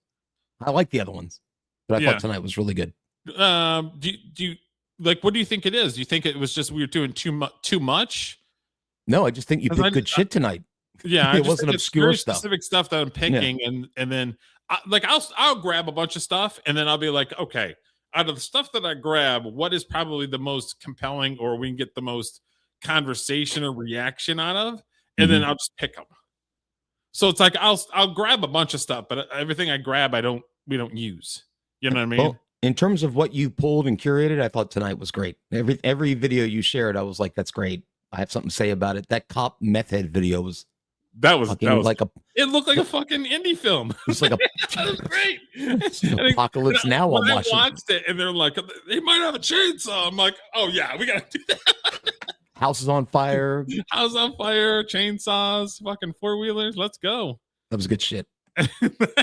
All right, Derek. Next Tuesday at 7, right? Yes, sir. All right. I will see you then. Thank you. All right. Bye-bye.